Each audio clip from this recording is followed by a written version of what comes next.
श्रीशैलेश दयापात्रं धीभक्त्यादिगुणार्णवम् यतीन्द्रप्रवणं वन्दे रम्यजामहतरमुनिं लक्ष्मीनाथसमारम्भां नाथयामनमध्यमाम् अस्मदाचार्यपर्यन्तां वन्दे गुरुपरम्परां यो नित्यमच्युतपदाम्बुजयुग्मरुग्म व्यामोगतस्तदितराणि तृणाय मेने अस्मद्गुरोर्भगवतोऽस्तु दियैकसिन्धोः रामानुजस्य शरणौ शरणं प्रपद्ये माता पिता युवतयकास्तनया विभूतिः सर्वं यतेव नियमेन तन्मयानाम् आद्यस्तनकुलपतेर्वकुलाभिरामं श्रीमत्तदङ्घ्रियुगलं प्रणमाहि मूर्धना भूतं तरस्य मकताप्ययपट्टनाथ श्रीभक्तिशारकुलशेखर योगिवागान् भक्ताङ्ग्रेण परकालयतीन्द्रमिस्रान् श्रीमत्पराङ्कुशमुनिं प्रणतोऽस्मि नित्यम्.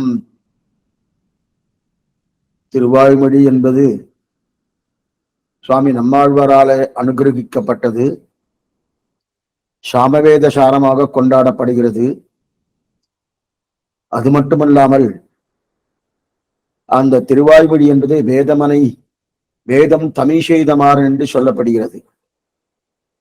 அது வேதத்தில் சொல்லப்பட்ட கருத்துக்கள் என்னவோ அந்த கருத்துக்குடைய சாராம்சமாகவே ஆழ்வார் அனுகிரகித்தார் நமக்கு.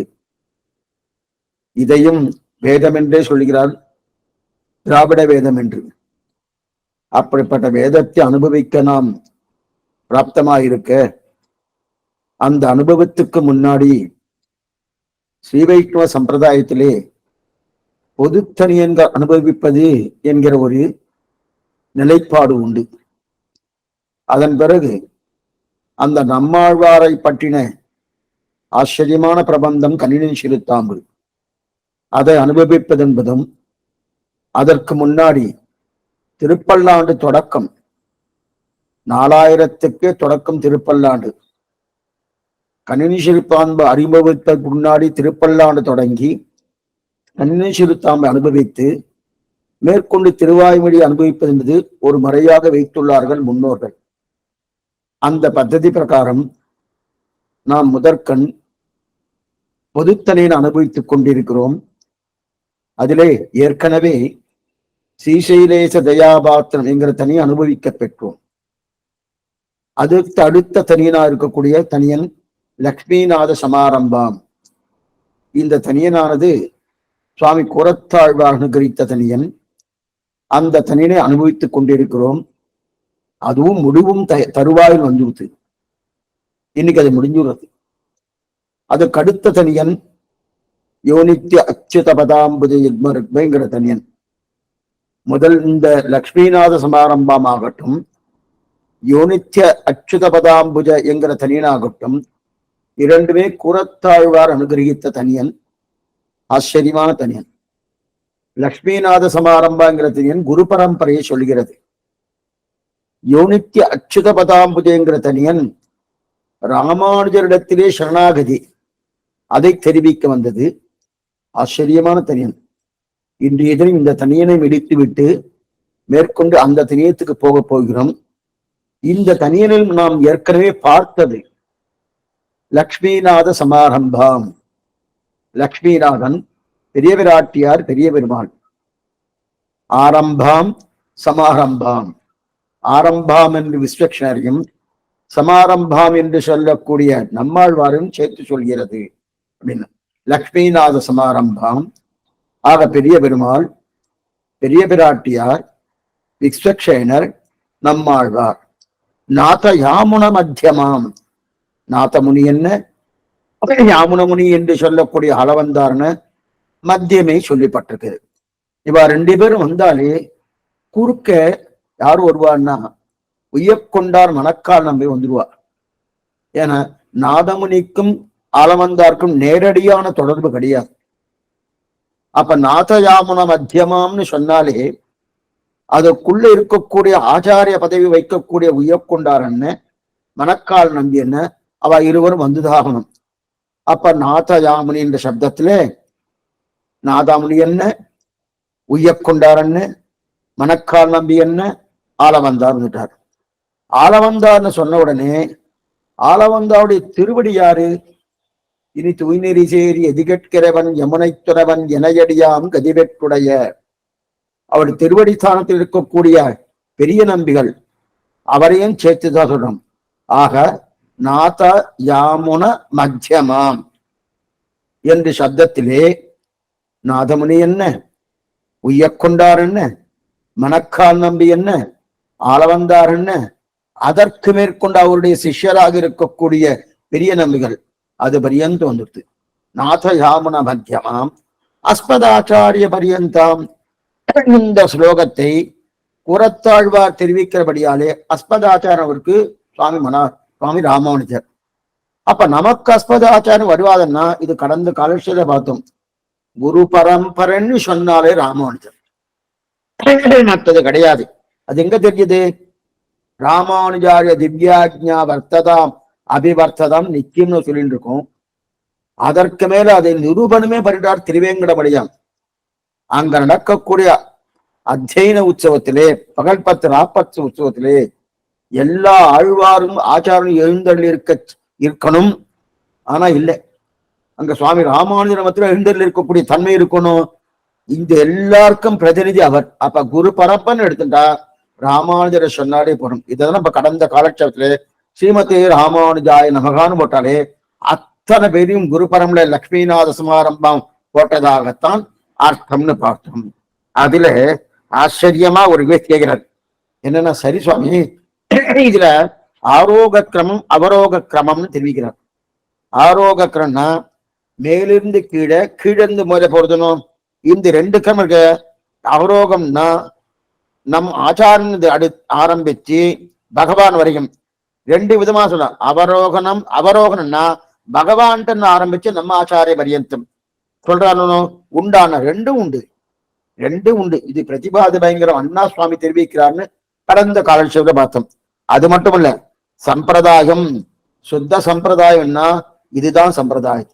அதாவது லக்ஷ்மிநாதன் தொடங்கி மணவாளமாமிய பரியந்தம் தான் சம்பிரதாயம் அப்படின்னு தெரிவிக்கிறார். அப்படிப்பட்ட ஸ்ரீசைலநாதனா திருவாழ்மைக்குள்ளைக்கு பவ்யராக இருக்கிறவுடைய பரிபூர்ண கிருகைக்கு பாத்திரபூதரானவர் யார்? சுவாமி மணவாள மாமணிகள். அவரை சேவிக்கிறேன், அவருக்கு மங்களம் உண்டாகுக. இதுதான் சுத்த சம்பிரதாயம். இதை தவிர வேறு இருந்தால் அது அசம்பவ சம்பிரதாயம் சொன்னார். அதுக்கு இன்னொரு எக்ஸாம்பிள் வேற சொன்னார். மனு எது சொன்னாரோ அந்த மனு சொன்னதை ஒத்துக்கணுமோனோ. மனு பகவான் என்ன கொடுத்தாரோ அது என்ன, அதுதான் வேதம். அதை மீறி பேச முடியாது. அதே போல இந்த சம்பிரதாயம் எதுவோ அதுதான் சொல்றான். அதை மீறி பேசினா அது அசம்பம் அப்படின்னு அசம்ப சம்பிரதாயம் தெரிவிக்கிறார். அதைத்தான் தெரிவிக்கிறார். அதற்கு மேல குரு யாரு? குரு யாரு? அஸ்மதாச்சாரியம் சொன்னோமோ. அஸ்மதாச்சாரியன்னா சாமானியமா இல்ல, காலட்சேப அதிகாரம் நிறைய பேர் இருக்கா. பக்கத்து வீட்டுக்காரர் எனக்கு நிறைய உபதேசம் பண்ணிட்டு இருக்கார், அவரை குருவா ஏத்துக்கலாமா? சில பேர் ராமாயணம் சொல்வா, பாகவதம் சொல்வா, என்னென்னவோ என்னதோ உண்டு இல்லையா அவாலாம் சொல்றா. இங்க இருக்கிறதுக்கு என்னன்னோட எல்லாம் சொல்றா. அவாலாம் குருவான்னா கிடையாதுன்ட்டார். அப்ப ஆச்சாரன்னா யாரு? பெரிய திருமந்திரத்தை யார் உபதேசம் பண்றாலோ அவதான் ஆச்சாரியன் சொல்றார். அவன் அந்த குருவையும் தனனம்னா அதுக்குன்னு ஸ்லோகமே இருக்கு. பிதரம் மாதரம் தாரான் புத்திரான் பந்தூம் சக்தியும் குரும் ரத்னானி தனதான்யானி சேத்ராணி கிருகாணி சர்வதன்மாத்த சர்வகாமாத்திர சாட்சடான் லோக்கர விக்ராந்த சரணம் சரணம் சே அபிரஜம் விதியோன்னு அந்த குருக்களை விட்டுக்க சொல்லுத. சில குருக்கள்லாம் சம்சாரத்துல இருப்பதற்கு வழி சொல்லுவா. ஆனா இந்த லோகத்துல இருக்கிறதுக்கு வழி சொல்லுவா. குருன்னா என்ன சுவாமி? வாழறதுக்கு வழி சொல்லணுமா, போகிறதுக்கு வழி சொல்லணுமா? சுவாமி குருன்னு சொன்னாலே இங்க நல்லா ஆனந்தமா இருங்கோ, சௌக்கியமா இருங்கோ, நன்னா இங்கேயே இருங்கோ அப்படின்னு சொல்றவாதனம் குருன்னா இல்லை. இங்கிருந்து கிளம்பி போகிறதுக்கு என்னென்ன உண்டோ, வழி உண்டோ, என்னென்ன உபதேசங்கள் உண்டோ, என்னென்ன அனுகூலங்கள் உண்டோ அதை பண்ணுபவர் தான் குரு. அப்ப இங்க இருக்கிறதுக்கு குரு சொல்லப்படாதுன்னா இங்க இருக்கும்போது நன்னா இருக்கணும். அதே நேரத்துல இங்கேயே இருக்கணும்னு நினைக்கப்படாது. நன்னா பாத்துக்கோ, இங்க இருக்கும்போது நன்னா இருக்கணும். என்ன இருக்கணும்? பகவத் கைங்கரியம் என்ன, பாகவத கைங்கரியம் என்ன, ஆச்சாரிய கைங்கரியம் என்ன, இதை பண்ணிக்கொண்டு நன்னா இருக்கணும். நன்னா இருக்கணும். ஓஹோ உண்டையே உடையே இம்மண்டலத்தோடும் கூடுவதே அப்படி இல்லை. உண்டையே உடையன்னு இருக்கிறது இல்ல.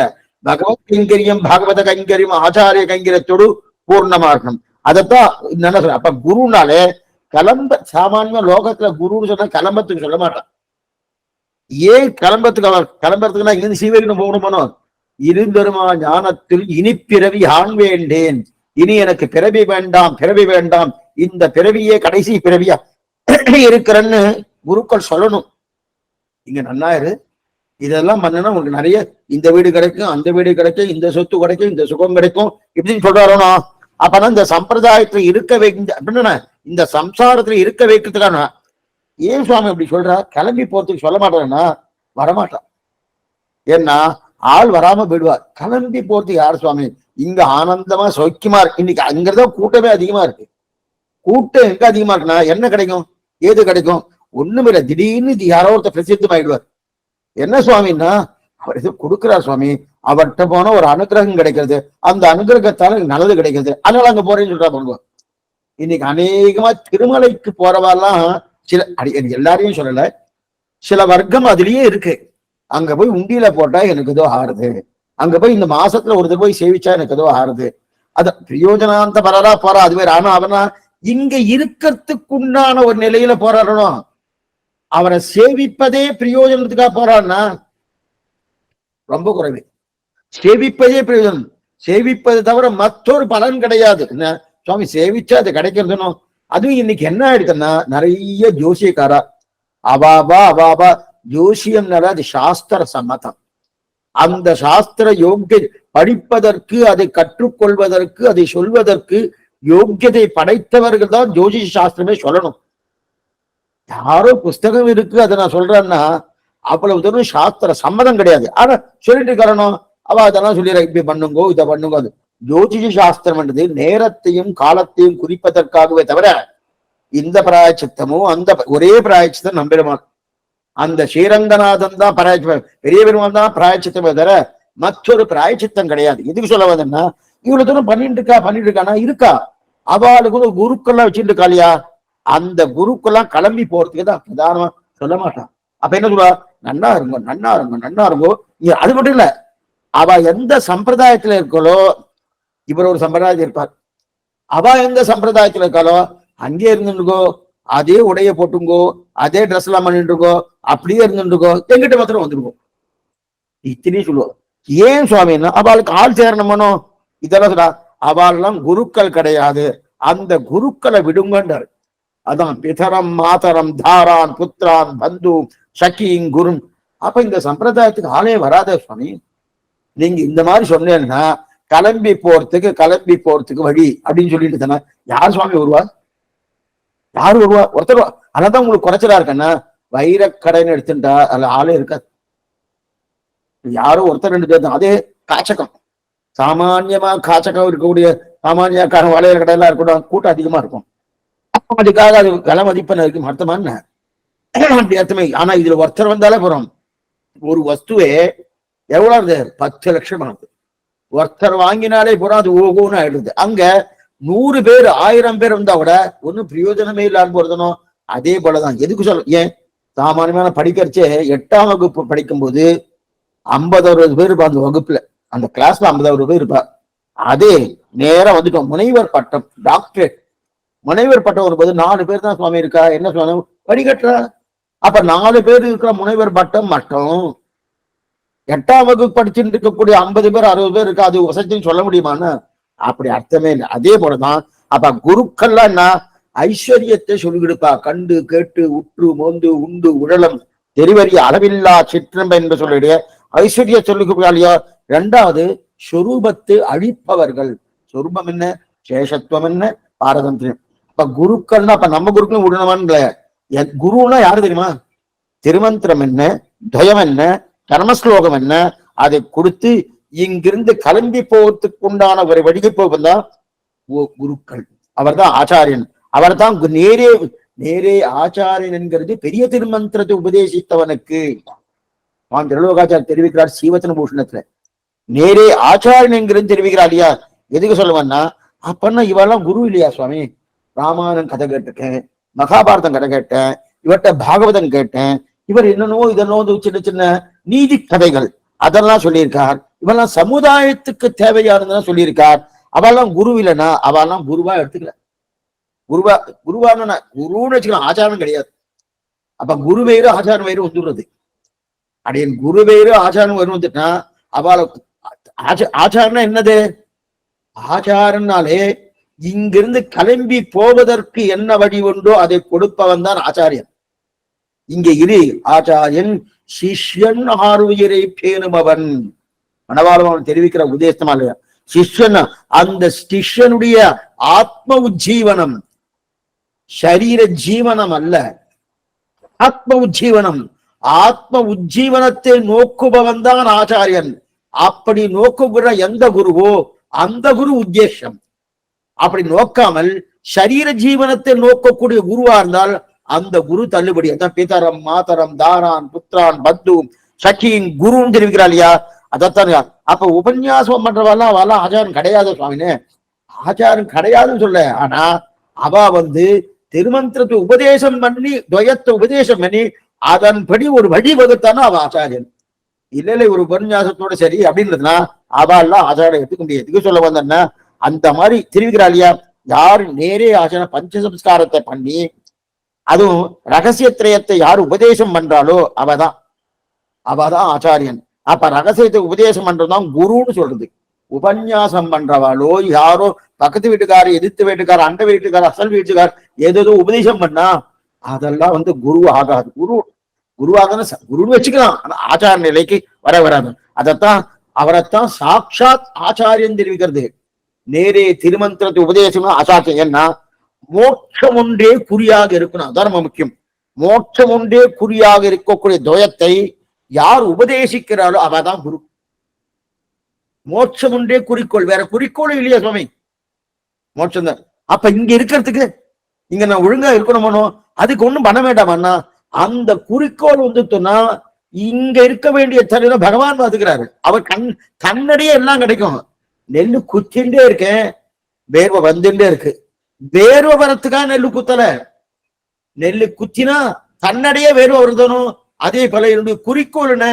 ஆத்ம உஜ்ஜீவனம். ஆத்ம உஜ்ஜீவனம் வந்துட்டுனா உடனே கிடைக்க போறது இல்லை. என்னைக்காக சமாஷனம் ஆன உடனே சரணாகதி ஆனோன்னு அடுத்த க்ஷணமே மோட்சம் கிடையாது. அதுக்கப்புறம் இருக்கும் நாள், அந்த இருக்கும் நாள் இருக்கணும், ஆனந்தமா இருக்கலாம், எந்த சிரமம் இல்லாம இருக்கணும். அந்த சிரமத்தை பகவான் கொடுப்பாருன்னா கொடுக்க மாட்டேன். எதுக்கு சொல்ல வந்தேன்ன? அப்ப ஒரே மோட்சம் ஒன்றே குறிக்கோளா இருக்கக்கூடாது, அவன் தான் குரு. இது யார் தெரிவிக்கிறா தெரியுமா? இதே பெருலோகஞ்செய்ய தெரிவிக்க பிரேமரத்னம் பிரமேய ரத்னம் ஒரு கிரந்தம். பிரமேய ஆச்சரியமான கிரந்தம். இது யாமுனாச்சாரியார் என்ற ஒருத்தரை அனுகிரகிக்கிறார். யாமுனாச்சாரியன் ஆலவந்தார் யாமுனாச்சாரியர் இல்லை இவரு. யாமுனாச்சாரியர் எழுதினா ஆலவந்தாருக்கு யாமுனாச்சாரியன் பெரியா சுவாமி அவர் இல்ல. ஆலவந்தார் யாமுனாச்சாரியர் அல்ல இவர். இவர் யாருன்னா திருமாலையாண்டான் கேள்விப்பட்டிருக்கல, சுவாமி ராமானுஜருடைய சிஷ்யர் இல்ல, ஆச்சாரியன். ராமானுஜருடைய ஆச்சாரியன். அவர் தான் திருவாய்மொழியை பூர்ணமா கொடுத்தார். அந்த திருமாலையாண்டான் திருப்பேரனார், அந்த திருவாலையாண்டானுடைய திருப்பேரனாருக்கு இளையாழ்வார்னு பேரு. இளையாழ்வாரின் திருப்பேரனாருக்கு தான் யாமுனாச்சாரியர்னு பேரு. அப்பன்னா இந்த யாமுனாச்சாரியர் வாதிகேசரி அழகிய மணவாளஜியுடைய சிஷ்யர். வாதிகேசரி அழகிய மணவாளஜியுடைய யாருமா? பெரிய வாச்சாம்பேடியுடைய சிஷ்யர். அப்ப திருமாலையாண்டான் எங்க இருக்காரு? இது திருமாலாண்டான் காலம் சுவாமி ராமானுஜருடைய காலம். ஆனா இப்ப பெரியவாச்சான் பிள்ளைக்கு அடுத்து இருக்கக்கூடிய காலம். அப்ப திருமாலையாண்டானுடைய பேரனுக்கு பேரன் அவர் தான் யாமுனாச்சாரியர். அவர் பிரமேய ரத்னம் ஒரு கிரந்தம் எழுதியிருக்காரு. அந்த கிரந்தத்தை ஆச்சரியமா தெரிவிக்கிறார். என்ன தெரிவிக்கிறார்னா, யார் துவயத்தை உபதேசிக்கிறானோ அப்படின்னு. எப்படிப்பட்ட துவயம்? மோட்சம் ஒன்றையே குறிக்கோளாக கொண்ட துவயம். அந்த துவயத்தை யார் உபதேசிக்கிறாளோ அவர் தான் ஆச்சாரியன் தெரிவிக்கிறார். எதுக்கு சொல்றேன்னா, அப்படிப்பட்ட இது அது எங்க இருக்குது? பிரமேய ரத்னத்தில் எழுதி வச்சார். யார் துவயத்தை அவன் தான் ஆச்சாரியன், மற்ற பேர்லாம் இல்ல சுவாமி. இரண்டாவது, அப்படிப்பட்ட குரு பரம்பரை வணங்கத்தப்பது. இப்ப இதுக்கு இது வந்துச்சுன்னா லக்ஷ்மிநாத சமாரம்பாம், அப்படிப்பட்ட குரு பரம்பரை நாசயாமுன மத்தியமாம் அஸ்மத் ஆச்சாரிய பரியந்தாம் வந்தே குரு பரம்பராம் தெரிவிக்கிறா இல்லையா? அப்படி இருக்க செய்து அந்த குரு பரம்பரையை வணங்குகிறேன், வணங்கத்தக்கது. அந்த பரம்பரையிலே அடியேன் ஆச்சாரம் வரைக்கும் நடக்கும். அடியோட ஆச்சாரம் இதுக்கு பண்ண மணவாள மாமையிலிருந்து தொடங்கி நம் குரு வரைக்கும், அல்லது நம் குருவிலிருந்து மணவாள மாமை வரைக்கும் போனோமோ, அப்படிப்பட்ட அந்த குரு பரம்பரை வணங்குகிறேன். அஸ்மத் ஆச்சாரிய பரியந்தான், அப்படிப்பட்ட ராமானுஜருக்கு வணக்கம். மகா பூர்ணரான பெரிய நம்பிகளுக்கு வணக்கம். அதிகுருவான ஸ்ரீதரனுக்கு வணக்கம். ஸ்ரீதரனா அஸ்மத் தேசிக அஸ்மதீய பரமாச்சாரிய யசேஷாங்குரும் ஸ்ரீமன். இது குரு பரம்பர ஸ்லோகம் அப்படின்னு சொல்றோமோ, அதுக்கெல்லாம் வணக்கம். மறுபடியும் வணக்கம். ஆக இந்த வாதிகேசரி அழகிய மணவாள ஜீயர் தான் 12,000 படி வியாக்கியானத்தை அனுகிரகித்தவர். அவர் தெரிவிக்கிறார்.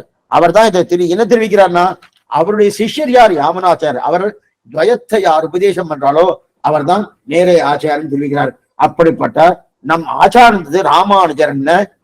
பரம்பரை பாருங்க, நம்ம ஆச்சாரியன் தொடக்கமாக ராமானுஜர், பெரிய நம்பிகள், பெரிய நம்பிகள் அப்படியே போயிட்டே இருந்தா பிராட்டி, பிராட்டி வரை பெருமாள் வரை கொண்டாடியா. இதுல இந்த சுவாமியை 2 கிரந்தம் எழுதியிருக்கார். இந்த சுவாமியே இந்த வாதிகேசர் அழகிய மணவாளஜியர்னு சொன்ன இவர் தான் 12,000 திருவாய்மொழிக்கு 12,000 பதபத அர்த்தம். ரொம்ப சமம். நஞ்சியருடைய வியாக்கியானம் ஒரு தனித்தட்டு. மேல நம்ம பார்க்க போறோம். இதெல்லாம் பூர்ண திருவாய்மொழியில வராத விஷயமே இருக்காது. அதனாலதான் நீங்க கொஞ்சம் தயாரா இருங்கோ, நன்னா இருங்கோ, மிஸ் பண்ணாதீங்கன்னு சொல்றதுக்கு காரணமே இதுதான். என்ன காரணம்னா, எல்லா விஷயம் நமக்கு லோகத்துல லௌகீகமான கூட சந்தேகத்துக்கு இதுல விடை கிடைச்சிடும். சாம்பிரதாயகமாக என்னென்ன சந்தேகம் இருக்கோ அதுக்கு விடை கிடைச்சிடும். எதுக்கு சொல்ல போதுன்னா, இப்ப இந்த கிரந்தமே 2 கிரந்தம் எழுதியிருக்காரு இவரு. இப்ப கிடைக்கல. விவரணமாலைன்னு ஒரு கிரந்தம், அது மற்றொரு கிரந்தம் தத்துவதீபம்னு ஒரு கிரந்தம். உங்களுக்கு எப்படி சுவாமி தெரியும்னா, அந்த புத்தகத்துல எழுதி வச்சுக்காரு. ஆனா அந்த கிரந்தம் இல்லவே இல்லை. இந்த கிரந்தத்துல சொல்லப்பட்டு இருக்குன்னு யாரு? திரிலோகஞ்சேரி சுவாமி எழுதியிருக்கார். அவருடைய வியாக்கியானத்தை தான் அதை வாசிச்சுட்டு வந்துட்டு இருக்கேன். ஆனா அது கிடைக்கிறதுனா கிடைக்கவே இல்லை. ஏன்னா எதுக்கு சொல்லிக்கிறேன்னா, இப்ப இத்தனை தூரம் எதுக்கு தெரியலன்னா, நிறைய பழைய நாட்களை சேர்த்து வச்ச பாபவினை, அந்த பாபவினையை தீர்க்கிறாருனோ ஆச்சாரம் செய்யறனோ, தீர்க்கத்தை கொண்டு போய் ராமானுஜர் திருவள்ளில கொண்டு போய் சேர்க்கிறார். கொண்டு போய் சேர்த்த உடனே அந்த சேர்த்தவன ராமானுஜரும் பெருமாள் திருவிழா கொண்டு போய் சேர்க்கிறார், பிராட்டியும் பெருமாள் திருவிழா கொண்டு போய் சேர்க்கிறார். இது 2 சேர்க்கச்சு என்ன இருக்கு? அந்த சாம்ராஜ்யத்தை பெற்றுக் கொடுக்கிறாருனோ.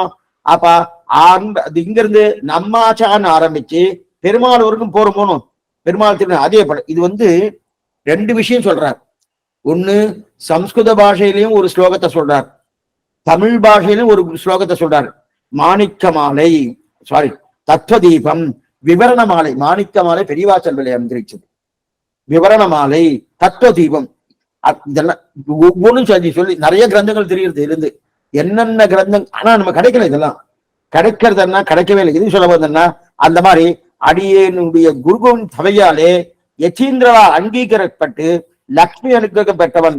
ஆரோகண கிரமம், அவரோகண கிரமம், கீழிருந்து மேலே, மேலிருந்து கீழே. அஸ்மத் குரு சமாரம்பாம் யதிசேகர மத்தியமாம் லக்ஷ்மி வல்லப பரியந்தாம் வந்தே குரு பரம்பரம். இது கீழிருந்து மேல. நம்ம ஆச்சாரம் தொடக்கமாக தொடங்கி பெரிய பெருமாள் பரியந்தம்.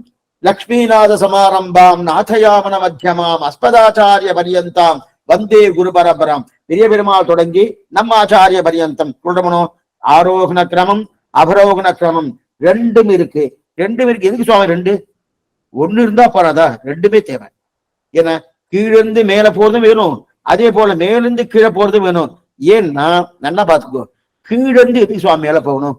கீழே நம்ம ஆச்சாரியன், நம்ம ஆச்சாரியன் எதுக்கு சுவாமி மேலுக்கு மேல போகணும்னா, கீழே இருந்து அமைஞ்சு மேல ஏன் சொல்றேன்னா, இவர் தான் சுவாமி, இவர் தான் பெருமாள்னு காட்டி கொடுத்தாரு. என் ஆச்சாரியன் காட்டி கொடுக்கறதுன்னு பெருமாள் தெரிஞ்சுது, அவரை காட்டி கொடுக்க தெரியாதுனோ. அப்ப என்னுடைய ஆச்சாரம் சொன்னபடியாலே முதல்ல இவர் தான் சுவாமி ஆச்சாரனா. குரு பரம்பரையில முதல்ல யாரு? என்னுடைய ஆச்சாரனை சேவிச்சாதான், அதான் பரமகுருவை. சேவிச்சதுக்கு அப்புறம் தான் பின்னாடிதான் பகவானை சேவிக்கிறேன். அப்ப வேதாந்த தேசிகன் இதைத்தான் தெரிவிக்கிறார், பாதுகா சகஸ்திரத்தை தெரிவிக்கிறார். ஏன்னா குரு பரம்பரங்க வணங்கித்தான் மத்தத்தை வணங்கணுன்றார். குரு பரம்பரை எப்படி இருக்கணும்? நம்ம ஆச்சாரியன் பிராரம்பம் ஆரம்பித்து மேற்கொண்டு பெரிய பெரிய பரியந்து போடுறது இல்லையா, அந்த மாதிரி போகணுது. இது ஒரு கிரமம். இந்த கிரமத்தை தான் சுவாமி ராமானுஜர் கிரமம்னு சொல்லுவார். ஆனா ஆரோகண கிரமம், இது அவரோகண கிரமம். ஆரோகண கிரமம் உண்டு. ஏன்னா அடியவனுடைய ஆச்சாரத்துல பரமாச்சார ராமானுஜர் உலகத்தை அனைவரும் உத்தரணம் பண்றா இல்லையா, அது ஒரு கிரமம். அதற்கு மேற்கொண்டு இன்னொரு கிரமம் என்ன தெரியுமா? லக்ஷ்மிநாத சமாரம்பாம். லக்ஷ்மிநாத சமாரம்பாம் இப்ப நமக்கு என்ன சந்தேகம் வரும்னா, சுவாமி இங்க நம்மாச்சாரியன் தொடங்கி பெரிய பெருமாள் பெரியந்து நீங்க சொல்லிட்டு இருக்கே, ஆனா லக்ஷ்மிநாத சமாரம்மா ஸ்லோகமே அப்படி இல்லையே. ஸ்லோகமே மேலிருந்து கீழே அரங்கிறது. பெரிய பெருமாள் தொடக்கமாக நம்ம ஆச்சாரியன் பரியந்தம். ஆனா இது வரைக்கும் நீங்க சொன்னது அஸ்மத் குரு சமாரம்பாம் யதிசேகர மத்தியமாம் லக்ஷ்மி வல்லப பரியந்தாம் வந்தே குரு பரம்பராம்.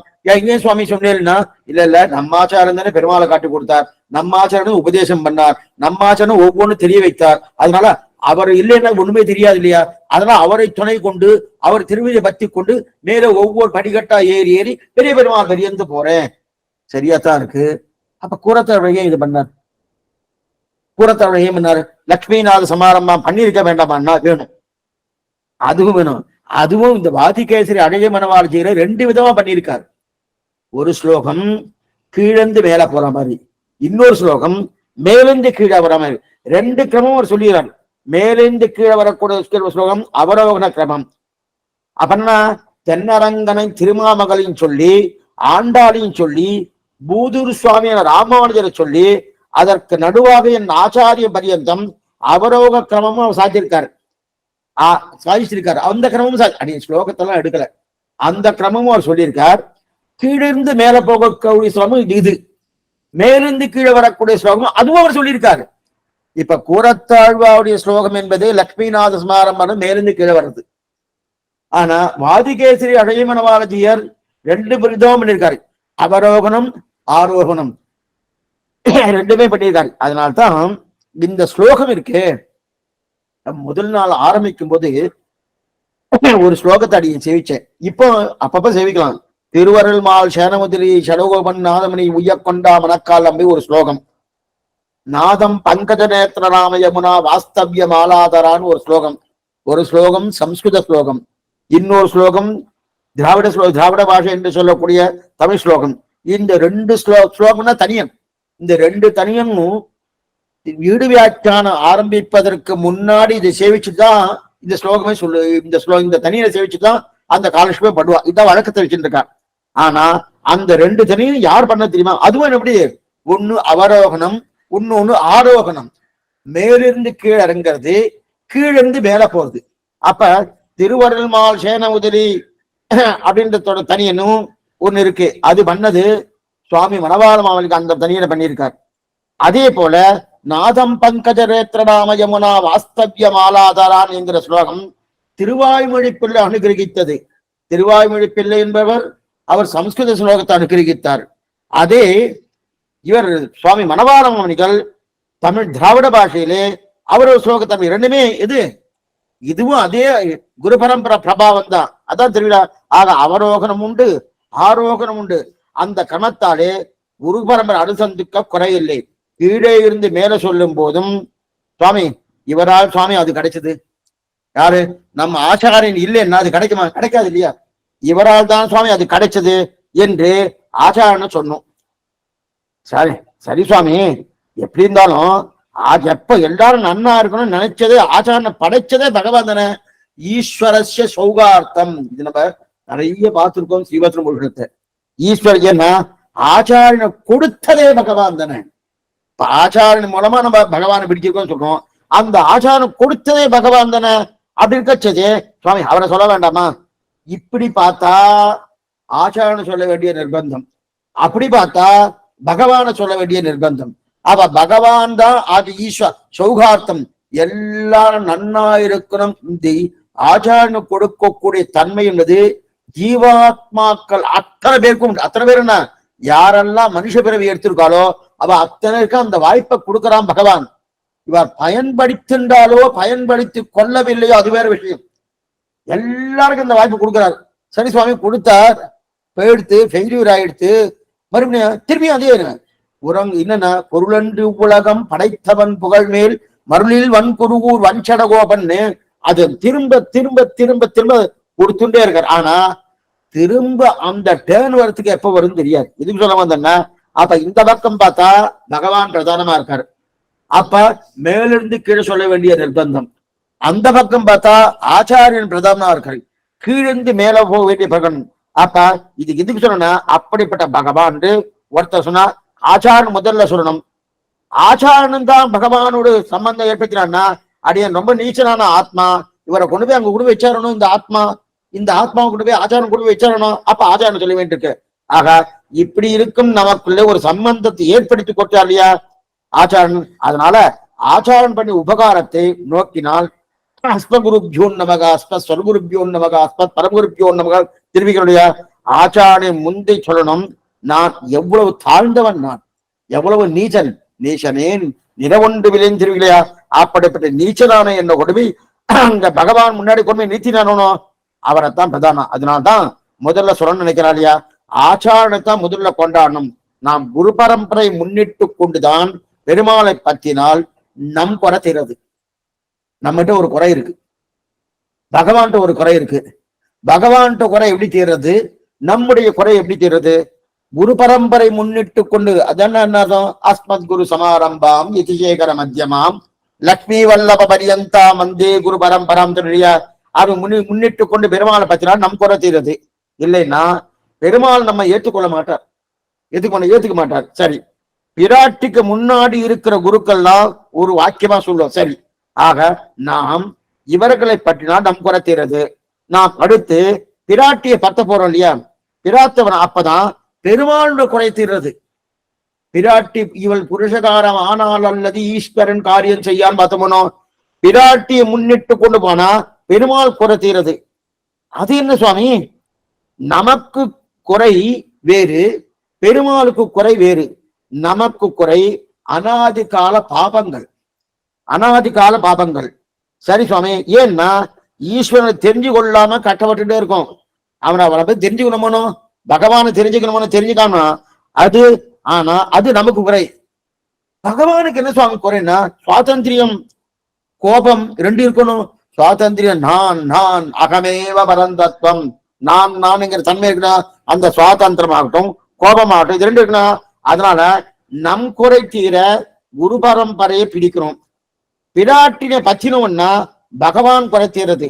ஏன்னா சரண்யனின் குறை தீருவது பிராட்டியை பற்றினபடியாலே, சரணாகதனின் குறை தீர்வது குரு பரம்பரை பற்றினபடியாலே. ரெண்டு நன்னா ஞாபகம். பிராட்டியை முன்னிட்டு கொண்டு ஏன் போறனா, பகவான் இந்த சுவாதந்திரம் கொஞ்சம் கழியணுமானோ, கோபம் தொலைணுமானோ, தொலைக்கிறாளே. குற்றங்கண்டு விருவாமைக்கு வாத்சல்யம், காரியம் செய்வேன் என்று துணிகைக்கு சுவாமித்துவம், சுவாமித்தம் கொண்ட அழகான கௌசல்யம், கண்டுபத்துக்கு சௌலபியம்னு இத்தனை குணங்களை நல்லா ஏற்றி கொடுக்கிறாரனோ, அவருடைய சுவாதந்திரத்தை அமுக்கிறாரனோ, கோபத்தை தணிக்க வைக்கிறாரனோ, அவ பிராட்டியை பத்தினா அது கிடைக்கிறது. அதனாலதான் அப்ப நாம எப்படி போனோம், ஜப்தவ்யம் குரு பரம்பரையும் பயமும் அப்படின்னு தெரிவிக்கிறாரு. இது எங்க தெரிவிக்கிறார், இந்த விஷயத்தையே பெரியவாச்சான் பிள்ளை மாணிக்க மாலையில் இந்த இவர் இருக்காரு பிரலோகந்தியர், இந்த பாசனம் முடியறதுக்குள்ள எல்லா கிரந்தத்தையும் எழுதிடுவார் போலுக்கு. இந்த கிரந்தத்தையே மாணிக்க மாலையை பெரியவாச்சான் பிள்ளை எடுத்துக்கான்னு எழுதிருக்கார். மாணிக்க மாலை ஒரு கிரந்தம், ஆச்சரியமான கிரந்தம். அது தெரிவிக்கிறார். இதுக்கு சொல்ல வந்தேன்னா, அதனால்தான் ஜப்தவ்யம் குரு பரம்பரையும் துவயம் என்று பிரலோகாச்சார் அருளி செய்திருக்காருலே. எப்பவும் குரு துவயத்தை சொல்லணும், குரு பரம்பரை சொல்லணும்னாலே முன்னாடி துவயத்தை சொல்லாம குரு பரம்பரை சொல்லவே படாது. வாயார சொல்லிக் கொண்டே ஜப்தவ்யம் குரு பரம்பரையும் துவயமும். எப்ப துவயத்தை சொல்லணும்னாலும் குரு பரம்பரையை சொல்லித்தான் துவயத்தை சொல்லணும். குரு பரம்பரை விட்டுட்டு துவயத்தை சொல்லவே படாது. ஸ்ரீமன் நாராயண சரணோசரம் நேரா சொல்றேன்னா முதல் தடவை குரு பரம்பரை சொல்லணும். அஸ்மத் தேசிக அஸ்மதீய பரமாச்சாரிய அசேஷான் குரும் ஸ்ரீமன் லக்ஷ்மண யோகி புங்கவம் மகாபூர்ணம் முனிஞ்சாவனம் ராமம் பத்மி பூர்த்தியா சொல்லணும், சொல்லித்தான் சொல்லணும் அப்படின்னு தெரிவித்தார். அதற்கு மேல இன்னும் திருவரன் அப்படி சொல்லலைன்னா என்ன இருக்குன்னா, பெரியாழ்வார கண்டித்த நாவகாரியம் போலேன்னார். நாவகாரியம் அது ஒரு பாட்டு, அந்த பாசனத்திற்கார் நாவகாரி பெரியாழ்வார் நாவகாரியம் போலே அப்படின்னாரு. அந்த மாதிரி சொல்லியாச்சுன்னா அது அதனுடைய பலத்தை அது கொடுக்காதுன்னு தெரிவிக்கிறார். ஆக இப்ப முடிக்கிறார். முதல் என்ன, நடுவென்ன, முடிவு என்ன, இந்த மூணும் சேர்ந்து இருக்கக்கூடிய என்னது சத்குரு சன்னதியுடைய பரம்பரையை எப்பொழுதும் அனுசந்திக்கத்தக்கது. முதல் லக்ஷ்மிநாதன், மடு நாதயாமுனி, முடிவு அஸ்மதாச்சாரன். இது மூணு அனுசந்திக்கத்தக்கது.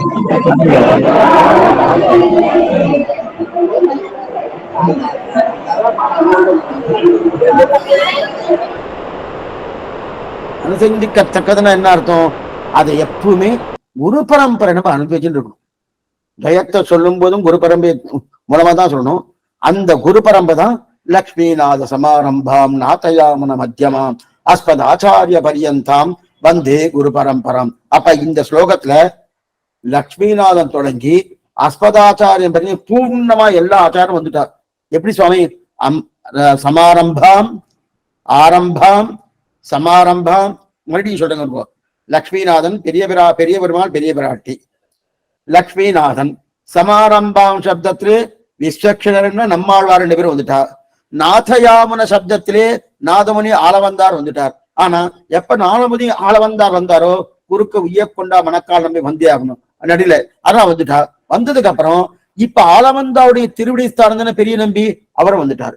அவர் வந்ததுக்கு அப்புறம் சரி ராமானுஜர் எங்க சுவாமின்னா, ராமானுஜர் இல்லைன்னா குரு பரம்பரையே இல்லை, குரு பரம்பரையே ராமானுஜர். ராமானுஜார திவ்யாஜ்ஞா வர்த்ததாவை வர்த்ததான் நித்தியம் சேவிக்க முடியல, குரு பரம்பரை அப்படின்னு அது ராமானுஜர் தான் அப்படின்னு சொல்லி இந்த ஸ்லோகத்தை பூர்த்தி செய்கிறார் சுவாமி புறத்தாழ்வார். ஆக லக்ஷ்மிநாத சமாரம்பாம் நாதயாமன மத்தியமாம் அஸ்மத் ஆச்சாரிய பரியந்தாம் வந்தே குரு பரம்பராம்.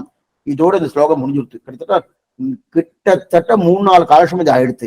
அதற்கு மேற்கொண்டு ஆச்சரியமான 3வது ஸ்லோகம் யோனிச்சு அச்சுத பதாம்புஜ யுக்மருக்ம வியாமோகத ஸ்ததிதராணி திருநாயமேனே அஸ்மத் குரோர் பகவதோஸ்த தியைக சிந்தோகோ ராமானுஜஸ்ய சரணம் பிரபக்தியே அப்படின்னு ஸ்லோகம். இந்த லக்ஷ்மிநாத ஸ்லோகமே ஒண்ணுமே இல்லை. இந்த ஸ்லோகத்தோடு கம்பேர் பண்ணும்போது மிகவும் உயர்ந்த ஸ்லோகம். யோனிச்ச அச்சுத பதாம்புதி யுக்மருக்ம. பூரத்தாழ்வார் சுவாமி ராமானுஜர் திருவடிகளை வணங்கக்கூடிய ஆச்சரியமான ஸ்லோகம். ராமானுஜர் திருவடிகளை வணங்குகிறார். எப்படி வணங்குகிறார்? ராமானுஜ பற்றிய துவயமகா மந்திரமே இந்த ஸ்லோகத்தால் அனுசந்திக்கிறார். ராமானுஜ துவயம் எது? ஸ்ரீமன்னாராயண சரணோச்சரணம் பிரபக்தி. இந்த ஸ்லோகமே துவயம். இது ராமானுஜ துவயம். என்ன புரிஞ்சுக்கோ. அப்ப எவ்வளவு முக்கியமா இருக்கு பாருங்க. ஏன்னா துவயம்னாலே ஆச்சாரிய பிரீத்தி, அதுதான் முக்கியம். மந்திரம் இந்த மந்திரத்துக்கு இந்த திருமந்திரம் சாஸ்திர ருசி பரிகிரீதம் சொல்லுவா. சாஸ்திரத்துக்கு பிடிச்சதுன்னா திருமந்திரம் சொல்லுவோம். சர்மஸ்லோகம் ஈஸ்வர ருசி பரிகிரீதம், பகவானுக்கு பிடிச்சது சர்மஸ்லோகம். நான் சொல்லிருக்காரனோ அதனால. ஆனா பூர்வாச்சாரர்களுக்கு பிடிச்சது ஆழ்வார் ஆச்சாரர்களுக்கு பிடிச்சது எதுன்னா துவயம்தான். அந்த துவயம்தான் ராமானுஜ துவயம். யோ நித்ய அச்சுத பதாம்புஜ யுக்மருக்ம யாமோகத ததிதராணி திருநாயமேனே அஸ்மத் குரோர் பகவதோஸ்த தயைக சிந்தோகோ ராமானுஜஸ்ய சரணம் பிரபக்தே. இது ராமானுஜ பிரபக்தின்னு சொல்லலாம். ராமானுஜ பிரபக்தின்னு சொல்லலாம். அப்பனா ராமானுஜர் ஸ்ரீமன்னாராயணிடத்திலே பிரபக்தி பண்ணார்.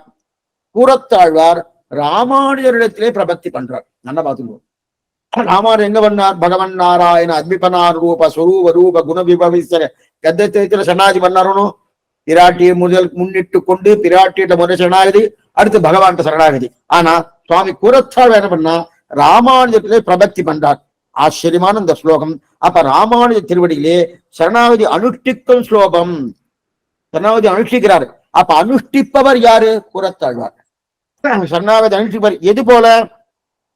ராமானுஜர் எப்படி துவயத்தை சொல்லி திருவரங்கநாதனத்தை சரணன் புகுந்தாரோ பாதாரவிந்த யுகுலம் சரணமகம் பிரபக்தி கத்தியத்தை சொன்னாரோ சுவாமி ராமானுஜர். அவர் எப்படி திருவரங்கநாதன்ட்டு சரணாகதி புகுந்தாரோ அதே போல சுவாமி கூறத்தாழ்வார் யோனித்து அச்சுத பதாம்புஜ என்கிற இந்த ஸ்லோகத்தை சொல்லி கூறத்தாழ்வார் எம்பெருமானார் திருவடியிலே சரணாகதியில் அனுஷ்டிக்கிறார். இந்த ஸ்லோகத்தாலே ஏன் சரணாகதி அனுஷ்டிக்கிறார்? என்ன காரணம்? என்ன சன்னிவேஷத்துல இந்த ஸ்லோகமானது வந்தது எல்லாத்தையும் பார்க்கணும். ஆச்சரியம். அது மட்டும் இல்ல, இதுல நிறைய சரித்திர பாகங்கள் வரும். கூறத்தாழ்வாடி சரித்திரத்தை சொல்லணும். கூறத்தாழ்வாக்கும் ராமானுக்கு என்ன தொடர்பு அதையும் பூர்ணமா பார்க்கணும். அப்படிப்பட்ட சரணம் போகுகிறார் இல்லையா? சரணத்தை அனுஷ்டிக்கிறார். அப்ப பிரபக்தியை வெளியிடக்கூடிய அற்புதமான ஸ்லோகம். கூறத்தாழ்வார் யாரிடத்துல பிரபக்தி பண்றாரு? சுவாமி ராமானுஜத்துல பிரபக்தி பண்றாரு. அப்ப துவயத் அப்பனா என்ன அர்த்தம்? இது ராமானுஜ துவயம். துவயத்தை சொல்லி யார்கிட்ட? ஸ்ரீரங்கநாதன்ட்ட திருவரங்கநாதனே சரணாகி அனுஷ்டித்தார். இவர் இந்த ஸ்லோகத்தை சொல்லி சுவாமி ராமானுஜத்தை சரணாகதி அனுஷ்டிக்கிறார். அப்ப அதுவும் துவயம், இதுவும் துவயம். துவயமா சுவாமி? அப்ப துவயமா இருந்தா துவயத்தில் சொல்லப்பட்ட அர்த்தங்கள் இந்த சப்தத்தில் இருக்கணும். எதுல இருக்கணும்? எதுல? யோனித்ய அச்சுத பதாம்புத யுக்மருக்ம ஆமோகத ஸ்ததிதராணி திருநாயமேனே அஸ்மத்குரோர் பகவதோஸ்த ஏக சிந்தோகோ ராமானுஜஸ்த சரணௌ சரணம் பிரபத்தின்னு சொல்லியிருக்கு இல்லையா? அப்ப அது பூர்ணமா தயத்தில் என்னென்ன அர்த்தம் உண்டோ அந்த அத்தனையும் இந்த ஸ்லோகத்துல இருக்கான நன்னா இருக்க பார்க்கணும். ரொம்ப நாள் ஆகும். ரொம்ப நாள் ஆகுனா குறைஞ்சபட்சம் ஒரு 4-5 காலட்சேபமாகும் பூர்ணமா. அதனாலதான் நிதானமா அதை மனசுல வாங்கிக்கணும். அதனால யாரும் மிஸ் பண்ணாதீங்கன்னு சொல்றேன். ஏன்னா இந்த மாதிரியான ஒரு நிலை சன்னிவேசம் ஏற்படுத்தி சமம். எதுக்கு சொல்ல வந்தேன்னா, அப்போ வியாக்கியானமும் விபுலமான வியாக்கியானம் தெளிவகஞ்சியர் விபுலமான வியாக்கியானம். இப்ப மேல இருந்தவாறு முதல்ல அர்த்தத்தை பார்ப்போம். யோனிக்க அச்சுத பதாம்புஜ யுக்ம ருக்ம வியாமோகத ஸ்ததிதராணி திருநாயமேனே அஸ்மத்குரோர் பகவதோஸ்து தயைக சிந்தோகோ ராமானுஜஸ்த சரணௌ சரணௌ பிரபக்தியே. அஸ்ய ராமானுஜஸ்த சரணௌ, அஸ்ய ராமானுஜஸ்த சரணௌ அப்படின்னு இருக்கு இல்லையா? அது என்னது? அந்த ராமானுஜரன் 2 திருவடிகளை உபாயமாக உறுதி கொள்கிறேன். அதுதான் இந்த ஸ்லோகத்தை கடைசி பகுதியின் அர்த்தம். அஸ்ய ராமானுஜஸ்ய சரணோ சரணம் பிரபக்தி இருக்கு இல்லையா? அந்த அந்த அந்த இந்தன்னு வச்சுக்கலாம். இந்த ராமானுஜரன் 2 திருவடிகளை உபாயமாக உறுதி கொள்கிறேன். எது போல? இது போல சுவாமி அந்த துவயத்தை பார்க்கணும். ஸ்ரீமன்னாராயண சரணௌ சரணம் பிரபக்தி. இது பூர்வாக்கியம். அந்த பூர்வ வாக்கியத்தில் என்ன சொல்லியிருக்கு? ஸ்ரீமன்னாராயண சரணௌ சரணம் அப்படின்னு துவயத்துல சொல்லியிருக்கணும். அதே போல இந்த இடத்துல என்ன தெரிவிக்கிறார் குரத்தாழ்வார் சுவாமி? அஸ்ய ராமானுஜஸ்ய சரணௌ சரணம் பிரபக்தியே. இப்ப நம்ம போர்டுல எழுதிக்கிற மாதிரி எழுதிக்கணும். ஸ்ரீமன்னாராயண சரணௌ சரணம் பிரபக்தி இஸ் ஈக்வல் டு அஸ்ய ராமானுஜஸ்ய சரணௌ சரணம் பிரபக்தி. இந்த ராமானுஜரின் திருவடி தாமரைகளை உபாயமாக வரிக்கிறேன், பற்றுகிறேன். அப்ப நமக்கு என்ன தோணும்? ராமானுஜருடைய திருவடிகள் உபாயமா, திருவரங்கநாதன் திருவடிகள் உபாயமா? ராமானுஜ திருவடி உபாயமா திருவடினா இந்த ஸ்லோகத்துல அது அந்த அர்த்தத்தையும் பார்க்கணும், பூர்ணமா பார்க்கணும். இப்ப முதல்ல முறிந்து வரணும். யோனித்ய அச்சுத பதாம்புஜ யுக்ம ருக்ம யோ யஹா யஹான்னு வருது. யோ யஹா அச்சுத, யார் ஒருத்தர் நிச்சயமே அச்சுதனான, அதாவது அச்சுதன் அச்சுதன் நழுவுதல் இல்லாமைன்னு அர்த்தம். அச்சுதாயனமா அனந்தாயனமா கோவிந்தாயனமான்னு நிச்சயம் சொல்றோமோ, இது கொண்ட ஆச்சமனம் பண்றச்சு. அந்த அச்சுதன் நழுவுதல் இல்லாமை, எந்த காலத்திலும் நம்மை விட்டு பகவான் நழுவ மாட்டார். அப்படியே நடுவது இல்லாதவன் யோனித்ய அச்சுத பதாம்புஜ அப்படின்னா அர்த்தம், தன்னுடைய ஆசிரியர்களை நழுவ விடாதவன், ஒரு காலம் நழுவாடாங்க. அப்படிப்பட்டவரைய அந்த அச்சுதனுடைய திருவடி தாமைகள் யோனித்ய அச்சுத பதாம்புஜ யுக்ம ருக்ம யுக்ம ருக்ம. அப்படிப்பட்ட அச்சுதனின் திருவடி தாமர்கள் 2 திருவடி தாமர்கள் யுக்ம ருக்ம, பொன்னான 2 திருவடி தாமர்கள். யுக்ம ருக்மன்னு பொன்னான தங்கத்தால, அப்படி தங்கத்தால் 2 திருவடி தாமர்கள். அப்படி யுக்ம ருக்ம வியாமோகத ஸ்ததிதராணி திருநாயமேனே. அந்த பொற்றாமரை அடிகளிலேயே யாருக்கு அதீத பிராபண்யம், அச்சுத பதாம்புஜ யுக்ம ருக்ம வியாமோகத ஸ்ததிதராணி திருநாயமேனே, யாருக்கு பிராபண்யம்னா யாருக்கு பேரன்பு உள்ளதோ, அபாரமான காதல், அபாரமான பிராபண்யம், அபாரமான பிரீத்தி, யாருக்கு பேரன்பு உண்டோ அதில் ஏற்பட்ட அன்பினாலே, அந்த அன்பினாலே அந்த திருவடியை தவிர மற்ற எல்லாவற்றையும் புல்லு போல் மதிக்கக்கூடிய ஒரு தன்மை ஏற்படுத்தணும். அப்படின்னு அர்த்தம். அந்த திருவடி கிடைச்சிருச்சு, பகவானுடைய திருவடி கிடைச்சது. அச்சுதனுடைய திருவடி இந்த இருக்கும், அப்படியே பகவான் சேர்த்திருக்கேன்.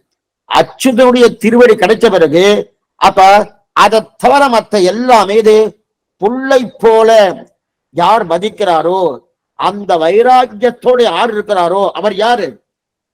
யோனித்ய அச்சுத பதாம்புஜ யுக்மருக்ம வியாமோகத ஸ்ததிதராணி திருநாயமேனே அஸ்மத் குரோர். அஸ்மத் குரோர் அவர் யாருன்னா, அஸ்மத் குரோர் நமக்கு குருவாக இருக்கக்கூடியவராய். அப்ப இதுல இருந்து என்ன தெரியுது?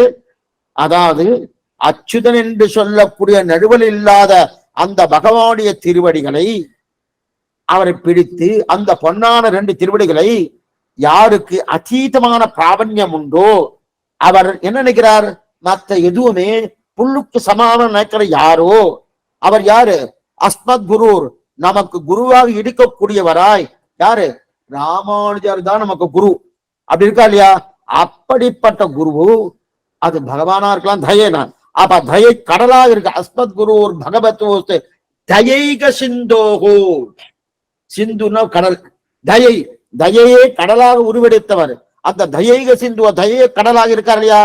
அதோ ஏன்னா இதோ யார் சுவாமி? தயைக சிந்தோகோ ராமானுஜஸ்ய. என் கண் முன்னே இருக்கிறார் ராமானுஜர். அந்த ராமானுஜர் அப்படிப்பட்ட இந்த ஸ்லோகத்துல யாமுனா ராமானுஜர் சொல்லியிருக்கா இல்லையா? ராமானுஜஸ்ய சரணூர். அப்ப ராமானுஜர் என்னென்ன பெருமைகள் சொல்லப்பட்டிருக்குன்னா, அச்சுதனுடைய திருவடிகளில் நீங்காத காதல் கொண்டவர். அது மட்டும் இல்ல, அந்த ராமானுஜர் திருவடிகளை சரணமாக பத்துகிறேன், உபாயமாக உறுதி கொள்கிறேன் அப்படின்னு வந்துடுத்து. யோனித்து அச்சுத பதாம்புஜ யுக்மருக்ம வியாமோகத ஸ்ததிதராணி திருநாயமேனே அஸ்மத் குரோர் பகவதோஸ்த தயைக சிந்தோகோ ராமானுஜஸ்ய சரணோ சரணம் பிரபத்தின்னு ஆயிடுச்சு. சரி, இதுல என்ன சுவாமி தெரிவிக்கிறதுன்னா, ஆச்சரியமா தெரியும். இந்த ஸ்லோகத்துல ராமானுஜர் பத்தி என்னென்ன பெருமை சொல்லப்பட்டிருக்குன்னா, அவருக்கு என்ன பெருமை? அச்சுதனுடைய திருவடிகள் நீங்காத காதல் கொண்டவர். அவரை தவிர மற்ற விஷயத்தில் புல்லுக்கு சமமாக நினைத்த அத்தனை வைராக்கியம், புல்லுக்கு சமமாக நினைத்தவர். நமக்கு குருவார்கள். அஸ்மத் குரு பகவதோஸ்து நமக்கு குருவாக இருப்பவர்.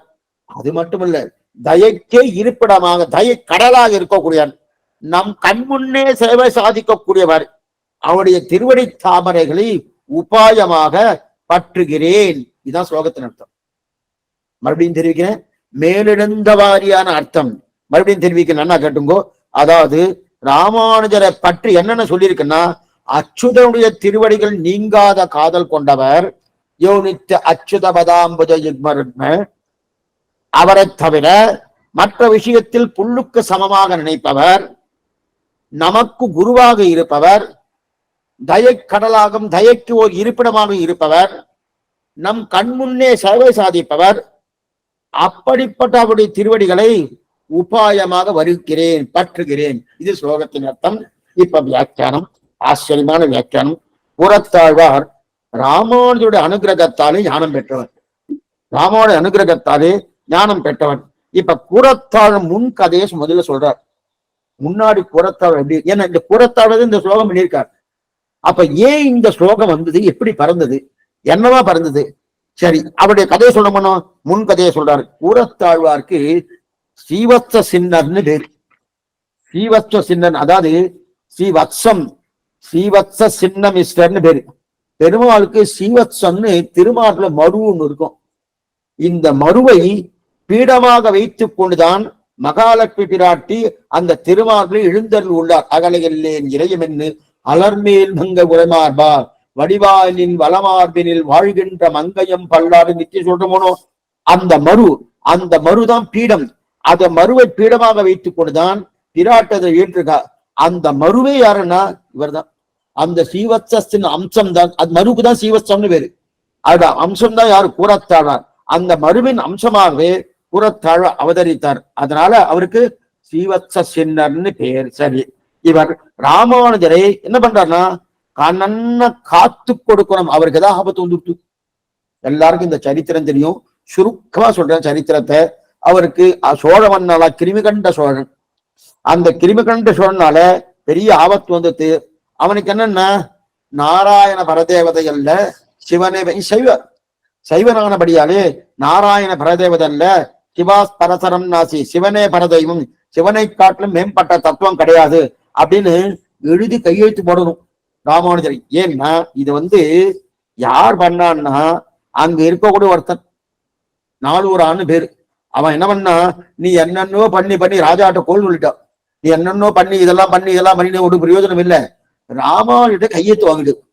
சிவன் தான் முழுமுதற் கடவுள், அவனை காட்டில மேம்பட்டவன் கிடையாது. வாங்கிட்டீங்கன்னா வேற எதுவும் பண்ண வேண்டாம், எல்லாரும் தெரிஞ்சுவா அப்படின்னு சொன்னவனே உடனே ராமானுஜ அழைச்சு போறதுக்காக வந்தார். இவர் அப்பதான் காவேரியில தீர்த்தம் ஆடிட்டு இருக்கச்சே இந்த செய்தியை தெரிஞ்சுட்டு அவரை ராமானுஜரை ரட்சிக்கணுன்றதுக்காக அவர்னா இவர் அவர்கிட்ட காஷாயத்தை கொடுத்து இவர்கிட்ட வெள்ளை வஸ்திரத்தை கொடுத்து மாற்றி போயிட்டார்.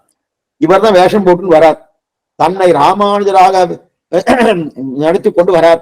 அண்ணன் இருக்கச்சே அங்க ரட்சிகன் இது இன்னைக்கு நடக்கிறது. 6ஆம் உற்சவம் இன்னைக்கு என்ன நடக்கிறது, இன்னைக்கு சீபரம் நடக்கிறது. இதுக்கு சொல்ல நேர ராஜசபைக்கு போனார்.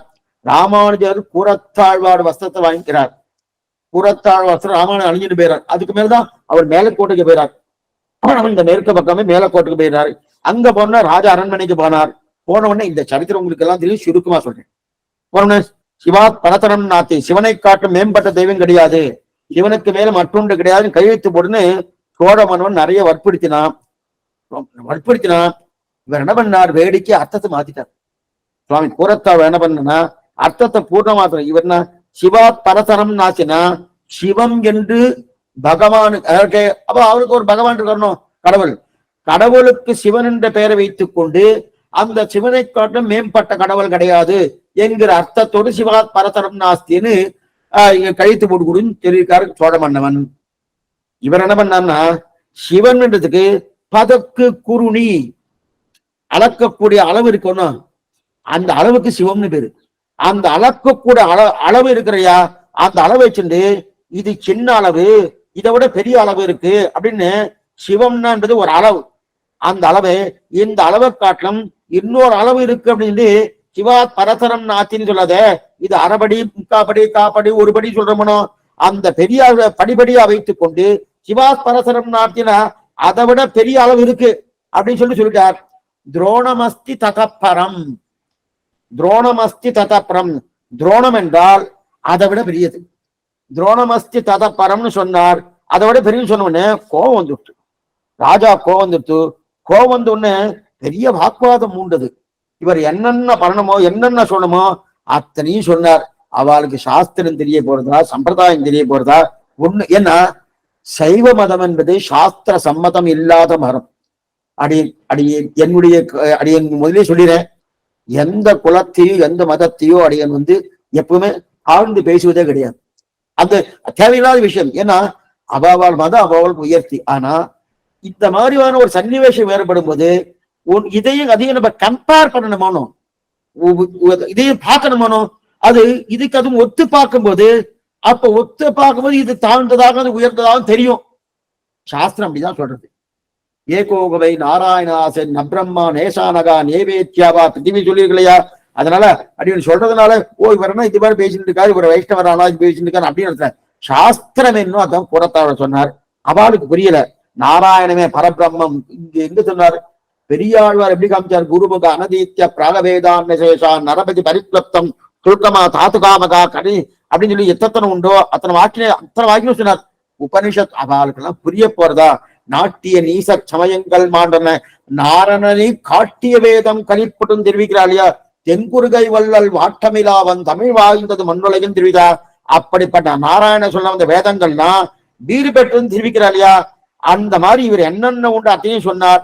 சொன்னா அவ எடுத்துக்கிற மாதிரி இருந்தானா எடுக்கலையே, எடுக்காத கோபம் வந்துருத்து. ஏன் சுவாமி ராமானுஜரே நிறைய விஷயம் பண்ணியிருக்காரு, 1 2 இல்ல. இந்த வேத வாக்கியங்கள் என்ன உண்டு எல்லாத்தையும் எடுத்துக்கூடாது. தீபாட்சத்துடைய மங்கள ஸ்லோகத்திலேயே 2வது மங்கள ஸ்லோகம், பாராசரிய வசஸ்துதாம் உபனிஷத் துக்தாதி மக்தோத்ரிதாம் சம்சாராபி விபீதன வியபகதை பிராணாப்த சஞ்சீவனி பூர்வாச்சாரிய சுரக்ஷிதாம் பகுமதி வியாகாத தூரஸ்திதாம் ஹானீதாம் நிஜாட்சரைகி சுமனசகா பகுமா திவந்தந்தகம்னு. அப்ப சுவாமி ராமானுஜர் அவதாரம் பண்ணது என்ன? வேதங்கள்லாம் இங்க மூழ்கி போயிடுத்து, எங்கெங்கு போயிடுத்து. சுவாமி ராமானுஜர் அவதாரம் பண்ணதுக்கு அப்புறம் தான் வேதத்துக்குன்னு ஒரு சிம்மாசனம் இருக்கு இல்லையா, அந்த சிம்மாசனத்தை போயிட்டான். ஆனா காலப்போக்குல காலப்போக்குல ஒவ்வொன்றும் போயிடுத்தணும். இதுக்கு சொல்ல வந்தேன்னா அந்த மாதிரி என்னென்ன சொல்லணும் எல்லாம் சொல்லியிருக்கார். ஆனா சொன்னதுக்கு அப்புறம் அவ அதை எடுத்துக்கல. எத்தனை சொல்லணும் நாராயணன். ஏன்னா யார் ஒருத்தர் சாஸ்திரத்தை படிக்கிறாரோ அவன் நாராயணன் பரதேவதை இல்லைன்னு அவ சொல்ல முடியாது. சாஸ்திரத்தை நன்னா வாச கரத்தலமாக நன்னா வாசானா இவனே பரதேவை, இவனே முழுவதற்குள் ஏகோகவை நாராயணாஸ்து காரணம் தேயதான் தெரிவிக்கலையா? அப்ப இந்த வைதிகனுடைய பெருமையை தெரிஞ்சு கொள்ள மாட்டான்றானே அப்படின்னு தெரிவிக்கிறா இல்லையா? ஏன்னா பெருமையை யாரும் இசைய மாட்டார்கள். வேதத்தை ஒருத்தர் நன்னா படிச்சிருந்தானா நாராயணன் முழுவதற்குள்ள ஒத்துண்டுதாகணும். உன்னை கொண்டாட வேதம் அறிந்தவருக்கு உண்டோ? உன்னை ஒருத்தன் எகறான்னா அவன் வேதம் படிக்கல அர்த்தம். எப்பவுமே இந்த பகவான் விஷ்ணுவை யார் எகறாலோ சாஸ்திரம் வாசிக்கலன்னு தெரியும். ஏன்னா அவன் நாஸ்திகவாதம் தெரியுது சாஸ்திரமா. ஏன்னா சாமானியம் ஆஸ்திக நாஸ்திகன் என்ன, கடவுளை நம்பவார் ஆஸ்திகன், கடவுளை நம்பாதவன் நாஸ்திகன், அது அர்த்தமே இல்லை. ஆஸ்திகன் ஆஸ்திகன் என்ன, சாஸ்திரத்தை நம்புகிறவன் ஆஸ்திகன். ஆஸ்திகன்ங்கிற சப்தமே கடவுள் இல்ல. கடவுள்னா எத்தனையோ மதங்கள் இருக்கு, அப்பாவாளுக்கு தான் ஆஸ்திகன் கொடுக்கணும் அப்படி சொல்லல. சாஸ்திரத்தை யார் ஒத்துக்கொண்டு சாஸ்திரம் படி யார் நடக்கிறாளோ அவளுக்கு தான் ஆஸ்திகம். சாஸ்திரக்கு எதிர்த்தட்டாக யாருக்காளோ அவளுக்கு நாஸ்திகான்னு பேர். எதுக்கு சொல்ல வந்தேன்னா அந்த மாதிரி சேர்ந்த உடனே எத்தனை பேசியும் பிரயோஜனம் இல்லாம போயிடுத்து. ஏன்னா பிரயோஜனம் இல்லை. என்ன எடுத்து அவன் பிடிச்சது முயலுக்கு 3 காலம் அதே நிலையில இருந்திருக்கான். அப்ப என்னென்ன பேசி ஏதோ பேசி பார்த்தார், ஒன்னும் தெரியல. எத்தனை பிரமாணம் உண்டோ அத்தனையும் பிரமாணம் பண்றார். இது திரிலோகந்திய ரெடிகள் திரியக்குன்றதாதிகள், ஊர்த புன்றம் திரியக்குன்றம் அப்படின்னா பெருமாள் மேல் நோக்கி திருமண் காப்பை வச்சுட்டு இருக்காரு. ஏன் சுவாமின்னா ஜனங்களை எல்லாம் மேல தூக்கிட்டு போறதுக்காக, ஜனங்கள் எல்லாம் மேல தூக்கிட்டு போறதுக்காக மேல் நோக்கி சில பேர் குறுக்க வச்சுக்கிற பாருங்க, இதை திரியக்குன்றன் பேரு. அப்படி அவள்னா என்னது மாறி மாறி பிறக்க வேண்டியதான் தெரிவிக்கிறாள். இதுக்கு சொல்ல வந்தேன்னா மேலே மேல போகிறதுக்காக தான் திரியக்குன்னா. அப்படிப்பட்டவர்கள் ஏது அவன் மறுபடியும் பிறகுதான் போறா, மாறி மாறி பலபிறப்பம் பிறந்து என்ன அப்படி இருக்கச்சேது இவாளுக்கு பிடிக்கல. பிடிக்காதபடியால என்ன பண்ணா இந்த ஓட்டில இருக்கப்படாதுன்னு இருந்துட்டா. இருந்தாலும் ரொம்ப கோபம் வந்துடுச்சு ராஜாவுக்கு. கோபம் வந்துருக்கு. அந்த சோழ மண்ணு கோடம் வந்தோடனே இந்த ராஜசேகரனை விட்டு இவ கண்ணை பிடிக்கணும்ட்டான். இவாவுடைய 2 கண்ணையும் பிடுங்குன்னு சொன்ன உடனே உடனே குரத்தாள பார்த்தா, நீர் யார்? அபாகவதன். அபாகவதன் என்னுடைய கண்ணை பிடுங்கலாமா? தொடவே படாது. அபாகவதனுடைய கரஸ்பரசம் படப்படாது. அதனால என்ன பண்ணாரா, அந்த கண்ணை பிடுங்கிறதுக்கு நீ கிட்டக்க வராத, தானே தன்னை கண்ணை பிடுங்கினான். தன்னை கண்ணை பிடுங்கி போட்டார். பெரிய நம்மளுக்கும் கண் போயிடுத்து. அவருக்கு ரொம்ப தள்ளாம வந்துடுத்து. இந்த சரித்திரம் உங்களுக்கு அநேகமா தெரியும். ரொம்ப தள்ளாம வந்துடுத்து. அங்கிருந்து கிளம்பினா கேல காட்டு மார்க்கத்துல போயின்னு இருக்கச்சே வழியிலேயே பெரிய நம்பி திருநாட்டை அலங்கரித்தார். இந்த சரித்திரம் உங்களுக்கு தெரியும். வழியிலேயே பெரிய நம்பி திருநாட்டை அலங்கரித்தான்னு தெரியுது. ஆக இத்தனை நடந்து தோணும். இப்படி இருக்க செய்து அப்ப ஸ்ரீ வைஷ்ணவ தரிசனத்துக்கு என்ன ஆயிடுத்து? தரிசனம் போயிடுச்சு. தரிசனத்துக்காக தரிசனத்தை கொடுத்தார் கூறத்தாழ்வார். தரிசனத்துக்காக என்னன்னா ஸ்ரீ வைஷ்ணவ தரிசனம். தரிசனம்னா கண்ணு. அந்த தரிசனத்துக்காக இதை எம்பெருமானார் சேவிக்க எப்போ எம்பெருமானார் திரும்ப எழுந்து வருவார்னு பார்த்துட்டு இருந்தார். ஆயிரத்தி கிட்டத்தட்ட 12 வருஷம் மேலக்கோட்டை இருந்தார். அங்கிருந்து வந்தார். வந்த உடனே சுவாமியை பாக்குறார். வந்த உடனே ஆசையோடு திருவரந்தர் எழுந்துட்டு இருக்க. அப்ப ஒரு பக்கம் இதை பாக்குறாரு, மற்றொரு பக்கம் அதை பாக்குறாரு. இங்கிருந்து மேலக்கோட்டை நோக்கி போனாரோ அங்க அவரு பண்ணித ஆச்சரியமா சாவிக்கிறார் பாருங்க. என்ன சாவிக்கிறார்னா, இனி அறிந்தேன் ஈசர்க்கும் நான்முகர்க்கும் தெய்வம், இனி அறிந்தேன் எம்பெருமான் உள்ளை, இனி அறிந்தேன் காரணன் நீ கற்பவை நீ கற்பவன் நீ நற்கரிசை நாரணன் நீ நன்கறிந்தேன் நான். இந்த ஸ்ரீமன் நாராயண ஜெகத்காரன் திருவில்லா தேவரை தேவரேன் மீன் தேவு என்னென்ன உண்டோ எல்லாத்தையும் சொன்னா கூட என்னைக்குமே ஸ்ரீ சம்பந்தம் இல்லைன்னா பரதவதே கிடையாது. திருவில்லா தேவரை தேரேன் மீன் தேரே என்னன்னா யார் ரமாவோ யார் ஈசனோ ரமேசன் முதுமதக்குள் எல்லாருக்கும் திருவில்லா தேவன அவர்களை தெய்வங்களும் கொண்டாடக்கூடாது. அப்ப மேல நாட்டுக்கு போய் சுவாமி ராமானுஜர் திருநாராயணம் எம்பெருமான் அவளை ஸ்தாபித்தார். அங்க திருநாரணந்தால் குருநாயகமாய் ஓட உலகுடன் ஆண்டவர் கருணாய் கவர்ந்த கால சிதையபானையர் பெருநாடு காண இன்மையிலே பிச்சுதான் கொள்வர் திருநாரணந்தால் காலம் பெற சிந்தித்துவினோ அந்த திருநாரணத்தை ஸ்தாபித்தார். அங்கதான் கல்யாண புஷ்கரணில தான் அந்த பிம்பம் கிடைச்சது. கிடைச்சவுடனே அவர் 2 திருக்கைகளும் தன்னுடைய பவித்திரத்தை சேர்த்து கொண்டு தானே எடுத்து வேலை பண்ணி தானே பூர்ணமாக சம்பரோக்ஷணம் பண்ணி 3 நாட்கள் தானே திருவாராதனை பண்ண பெருமாள். இன்னைக்கு மேல போட்டுல செல்வநாராயண பெருமாள் சேவிக்கிறோம். எம்பெருமானாருடைய திருக்கைகளாலே 3 நாட்கள் திருவாராதனை பண்ணார். அப்படி ஆச்சரியமானது. அங்கிருந்து கிளம்பினார். அங்கிருந்து கிளம்பி நேர ஒரு பக்கம் பார்த்தா இப்படி, இன்னொரு பக்கம் பார்த்தா அப்படி இப்படியே கல்வி வந்துட்டு அந்த பெருமாளுக்கு தான் இந்த பாசுரத்தை சமர்ப்பிக்கிறார். 4ஆம் 10 முதல் திருவாய்மொழி யாரு திருவாய்மொழியில 4,100 பாசனமே சமர்ப்பிக்கிறார். ஆசிரம் சமர்ப்பிச்ச உடனே பெருமாளை பார்க்கத்தா ஆச்சரியமா இருப்பார், பல பல பலவன் இருப்பார். இப்பவும் சேவிச்சுட்டு அவ்வளோனா இருக்காரு. இந்த பாட்டை சமர்ப்பி இந்த பதிகம் முழுவதும் அவருக்கு தான். அதே போல இங்க இருக்கு, எங்க குடச்செண்டை இனியன் கொடுக்கேன் கோல் வளர்ந்த துளக்கம் எல்லாம் ஒரு பதிகம். அந்த பதிகத்துல பெருங்குளத்துக்கு அந்த பதிகம். ஆனா தீர்ப்பாரையாமின்னு ஒரு பதிகம் மணவாள மாமணிக்கு யாருக்கு, இவருக்கு உன்னிக்கு மற்றொரு தெய்வம் தடால் அவனை எல்லாம் நும் இச்சை சொல்லி நும் தோல் கொடுக்கப்பட மன்னமேல் மன்னப்படும் மரவாரனை வன் துவராதி மன்னனை ஏற்றுமின் தட்சணத்வாரகான பேரு. தட்சணதோ மன்னார் குடி ராஜகோபாலன் அவருக்கு இந்த பாத்திரத்தை சமர்ப்பித்தான் தெரிவிக்கிறார். இது சொல்லுவன அப்ப ராமானுஜர் திருநாராயண பெருமாளை பிரதிஷ்ட பண்ணினார். பண்ண உடனே உற்சவமூர்த்தி காணும், மூலபிம்பம் இருக்கு, உற்சவமூர்த்தி காணும். உற்சவமூர்த்தி எங்க சுவாமி எங்க சுவாமின்னு உடனே அது டெல்லி பாதுஷாட்ட இருக்குன்னு இங்கிருந்து கிளம்பி போனார். கிளம்பி போய் அங்க டெல்லி பாதுஷாட்ட போய் பிரார்த்திக்கணும்னு அவர்கிட்ட கேட்கிறார். கேட்டவன அவர் என்னென்ன வாதம் தான் கேட்டார். அந்த வாதத்துக்கு சமாதானம் சொன்னார். கிடைக்கல. கிடைக்காதபடியால மேற்கொண்டு என்ன, ஓ இல்ல போட்டு கிளம்பிடுச்சு. அன்னைக்கு ராத்திரி சொப்னத்துல வரார் பெருமாள், நான் இங்க இருக்கேன், இந்த ராணி, இந்த இளைய ராணியுடைய அவருடைய அந்த புறத்துல இருக்குன்னு சொன்னோன்னே அங்கிருந்து மறுபடியும் வந்து கேட்கிறார். அப்ப அங்க இருக்கக்கூடிய அந்த ராஜா, அந்த டெல்லி பாதுஷா என்ன சொல்றாருன்னா, என்ன இருக்குன்னு சொல்லி தன்னாய் பார்த்துட்டு இல்லைன்னு சொல்லி கூப்பிட்டா வந்தா அழிச்சுட்டு போகிட்டார். இவர் கூப்பிட்டாரு, வாராய் செல்லப்பிள்ளை வாரான்னு நேரம் நடந்து வந்து தன்னுடைய மடியிலே வந்து உட்கார்ந்து அந்த விக்கிரகம் அதுலதான் செல்லப்பிள்ளைன்னு பேர். எத்திராஜ சம்பத்குமார்னு அப்பதான் பேரு. எத்திராஜ சம்பத்குமார்னு பேரு கொடுத்து அந்த மடியில அமர்த்த, அப்ப எத்திராஜ் சம்பத்குமார் பேரு ஞாபகம் கிடைச்சதுன்னா அப்பதான் டெல்லி பாதுஷா பெண்ணுக்கு இந்த பெருமாள் மேல காதல், அபாரமான காதல். ஆனா நம் சம்பிரதாயத்தை சேர்ந்தவள் கிடையாது, அது வேற்று சம்பிரதாயம் சேர்ந்து இல்லாதபடியாது. ஆனா பின்னாடி வந்துட்டே இருக்கா. இவர் அந்த விக்கிரகத்தை ஏறுள்ள பண்ணிட்டு வரும்போது வரைச்சே பின்னாடி வந்துட்டே இருக்கா. பின்னாடி வந்துட்டு சுவாமி சொல்லி பார்த்தார், இல்ல நீ அங்கே இருந்து உன்னுடைய ராஜ்யமதி, உன் சம்பிரதாயம் பேரு, இந்த சம்பிரதாயம் பேரு, அந்த இருந்து சொல்லி பார்த்தார். அவ இந்த பெருமாட்ட காதல் பக்தானே நினைச்சுட்டு இருக்கா. அந்த அளவுக்கு இருந்துக்காலையா, அந்த பக்தி இருக்கிறபடியாலே அவளால தடுக்க முடியல. வேற்று மதத்தவர்கள் உள்ள வந்தா என்ன ஆகுமோ பயம். என்னைக்குமே இது எல்லாரும் பகவான் ஜெகத் சர்வம் சரீரத்தை, எல்லாரும் சரீரம் தான். நம்ம நித்தியம் சொல்றோம், கடல் சூழ்ந்த மண்ணுலகம் வாழ சர்வேஜனா சுகினோ பவந்து சொல்லிருக்கோம். ஆனா இந்த மதத்தவர்கள் மட்டும் வாழ, அந்த மதத்தவர்கள் வாழ வேண்டாம் நம்ம சம்பிரதாயமே கிடையாது. கடல் சூழ்ந்த மண்ணுலகம் வாழ மனுஷர்கள் மட்டும் இல்ல, ஸ்தாவரம் என்ன, ஜங்கமம் என்ன, என்னென்ன உண்டோ உயிரினங்கள் அத்தனையும் வாழுங்கன்னு சொல்லிட்டு இருக்கோம். அப்படி இருக்கச்சே இப்ப இந்த பெண் வந்தா ஊர்க்கார ஒத்துப்பாளா? என்ன சுவாமி வேற்று மதத்தவரை உள்ள விட்டுட்டாரு அப்படின்னு ஒரு படி வந்துருமோனோ. ஆனா பகவான்கிட்ட அதீதமான பக்தி இந்த பெண்ணுக்கு. என்ன பண்ணான்னா பக்தியை யாரும் தடுக்கவே முடியாது. அது எந்த மதத்தவர்களா இருந்தாலும் பக்தியை தடுக்க முடியாது. இருந்தாலும் திருநாராயணபுரம் வரைக்கும் வந்துட்டான்.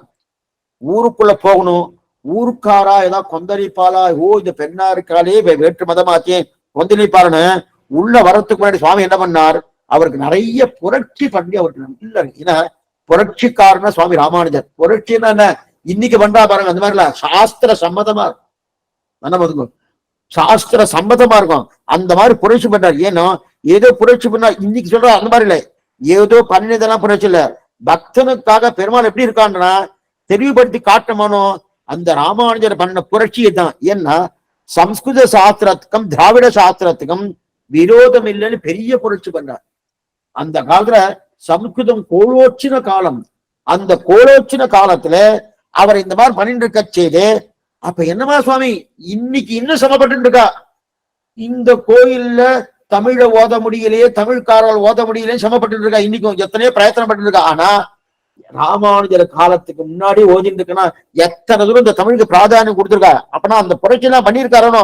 அப்ப இந்த சம்ஸ்கிருத வேதத்துக்கும் திராவிட வேதத்துக்கும் விரோதம் கிடையாது அப்படின்னு சொல்லி அதை நன்னா புரட்சி பண்ணி எல்லாத்தையும் பண்ணி, அதுக்கு மேல இந்த பெண்ணை என்னமா வரவழைக்கிறது அப்படின்னு அவருக்கு யோக பிரபாவம் தான் தெரியும் சுவாமி ராமானுஜர். ஆனா யோக பிரபாவத்தை இவர் உபயோகிப்பு அணுக மாட்டார். ஏன்னா இவர் பிரபன்ன பகவானாலேயே ரட்சிக்கப்பட வேண்டுங்கிற தன்மையோடு இருக்கிறவர். அப்ப யோகம் ஆகாத்தாலே கடக்குன்னு பெருமாட்ட பிரார்த்தித்து அந்த சுவாமி யோகத்தாலே என்ன பண்ணார், இவருக்கு ஆச்சார அபிமானம் பிரபக்தி இருக்கிறதுனாலே நம்மோட தெரிங்கோ ஒண்ணுமில்லை. நாமே நம்முடைய முயற்சியால ஏதா பண்ணா அது பிரபத்தியே கிடையாது, அது சாத்தியபாகத்தை விடும். அது கூடாது கூடாது, தன் முயற்சியை விடணும், தன் முயற்சியை விடணும். ஸ்வரக்ஷனே சுவான்வயம் ஒழிக, இதுதான் இது ஃபார்முலா. ஸ்வரக்ஷனே சுவான்வயம் ஒழிய இருக்கு இல்லையா, அதை விடணும் விடணும் தெரிவிக்கலாம் இல்லையா. அதனால இவர் ஆச்சாரபிமானம் பிரபத்தியமாக இருந்தபடியாலே என்ன சக்தி இருந்தாலும் அதை பயன்படுத்தவே மாட்டார் சுவாமி ராமன். ஆனால் எப்ப இந்த மாதிரி வந்துருத்தோ அந்த என்ன பண்ணா, அந்த பெண்ணை ஒரு விக்கிரக ரூபத்துல ஆக்கினார். அந்த பெண்ணை என்ன பண்ணார், ஒரு விக்கிரக ரூபத்துல ஆக்கி திருநாராயண பெருமாள் திருவடிகளோடு எழுந்தருள பண்ணிட்டார். இன்னைக்கு நீங்க செவிக்கலாம், திருநாராயண பெருமாள் விக்கிரகம் இருக்கு இல்லையா, அந்த விக்கிரகத்தோடு எழுந்தருள பெற்றார். எப்போதும் அவள் உயிரோடு, ஏன்னா அந்த பெண்ணானவள் உயிரோடு வந்தா தான் அது என்னமா சுவாமி, அவ அந்த அந்த குளத்துல இருக்கா, அந்த வர்ணத்துல இருக்கா, அவ அப்படி வரலாம் வரலாம் கேட்பாரணும், எல்லாம் கேட்டுட்டு வரணும். அதனால உயிரோடு இல்லை. இப்ப என்ன ஆயிடுத்து, அது பிம்பமா மாத்திட்டாரு. பிம்பமா மாத்தின உடனே ஆயிடுனா யாரும் இன்னும் கேட்க முடியாதுன்னா, அப்ப விக்கிரகமா ஆக்கி விட்டா ஒன்னும் பேச முடியாது. அதனால ஆச்சாரிய புருஷர் எல்லாம் ஒரு என்ன பாத்துக்கோ, இந்த மாதிரி மாற்றினபடியாலே இதுதான் புரட்சி. இன்னைக்கு நமக்கு செய்யலாம். ரெண்டு திருவடிக்கு மத்தியில அவ மகாலட்சுமி சொல்றா, இல்ல தீபிநாச்சியார்னு சொல்றா, என்னன்னோ சொல்லிட்டு எதுவா இருந்தாலும் இவதான் அங்க வந்திருக்கா, இதுக்கு சொல்ல வந்த அந்த மாதிரி இருக்கு இல்லையா. ஒண்ணும் இல்ல சுவாமி, நாம சாமான்யமாவே ஆச்சாரிய புருஷாலாம் ஒரு பக்கத்துல நின்று இருந்தா வச்சுக்கேன், குறுக்க யாரா போனா வச்சுக்கேன், யாரா போனா ஓன்னு சத்தம் வரும். என்ன நீ என்னவா போறோம், போ இங்கேயே வந்துட்டு இருக்க, இங்கேயே வந்துட்டு இருக்க, இங்கேயே வந்துட்டு இருக்க. இவாலும் ஸ்ரீ வைஷ்ணவா தான், அவாலும் ஸ்ரீ வைஷ்ணவா தான். ஆனா ஆச்சாரிய புருஷா அங்க நிக்கிறான்னு குறுக்க போக கூடாது, போன்னு சொல்றா இல்லையா. அதே சமயத்துல என்ன பாத்துங்க, ஒரு பூனை குறுக்க போகும், பூனை குறுக்க ராஜனட போட்டுட்டு போகும். யாராவது அந்த பூனைய நான் இங்க இருக்க நீ என்னமா போறேன்னு கேட்க முடியுமா, கேட்கவும் முடியாது, கேட்க முடியாது. அதே ஆளா இருந்தானா போன்னு விரட்டணும். பூனைய கேட்க முடியாதுன்னு ராஜனட போட்டுட்டு போறதோம். ஆனா ஆளா இருந்தா ஆபத்து வந்துடுது. என்ன சுவாமி இவர் என்ன சுவாமி போயிட்டு இருக்காரு, இவர் இன்னாராச்சே போயிட்டு இருக்காருன்னு கேட்கறது இல்லையா. பூனை யாருந்தா ஆபத்து இல்லையா.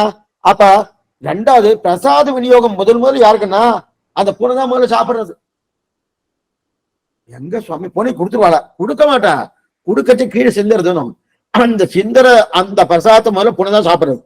பூனை சாப்பிட்டு மிச்சம்தான் இங்க இருக்கக்கூடிய ஆச்சார புருஷா அவெல்லாம் சாப்பிடறான்னு இதுக்கு சொல்ல வேணா.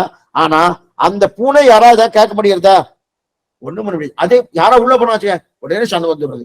என்னமா அவர் உள்ள போயிட்டார், என்னமானா அப்ப மொத்த பேருக்கு முன்னாடி அந்த பூனை நிக்கிறதுனும், அந்த பூனை வேற யாரும் நித்திய சூரிகரில் ஒருத்தர் எம்பெருமான் பொன்மல மேல் ஏதேனும் ஆபேனே அப்படின்னு குலசேகரார் தெரிவித்தார் இல்லையா.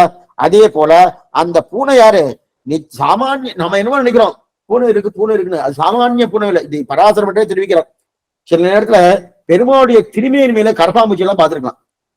சில பேர் என்ன சொல்லுவா, அது என்னமா சுவாமி இவ சரியா மெயின்டைன் பண்ணல, இங்கிலீஷ்ல பேசுவா, சரியா பராமரிக்கலன்னு அப்படின்னா சொல்லமானா, சரியா மெயின்டைன் பண்ணல அந்த திருமேனி மேல பாருங்க கரப்பாம்பூச்சி எல்லாம் போயிட்டு இருக்கு, அது என்னமோ அழுக்கெல்லாம் இருக்கு போட்டு அதான் போயிட்டு இருக்குண்ணா.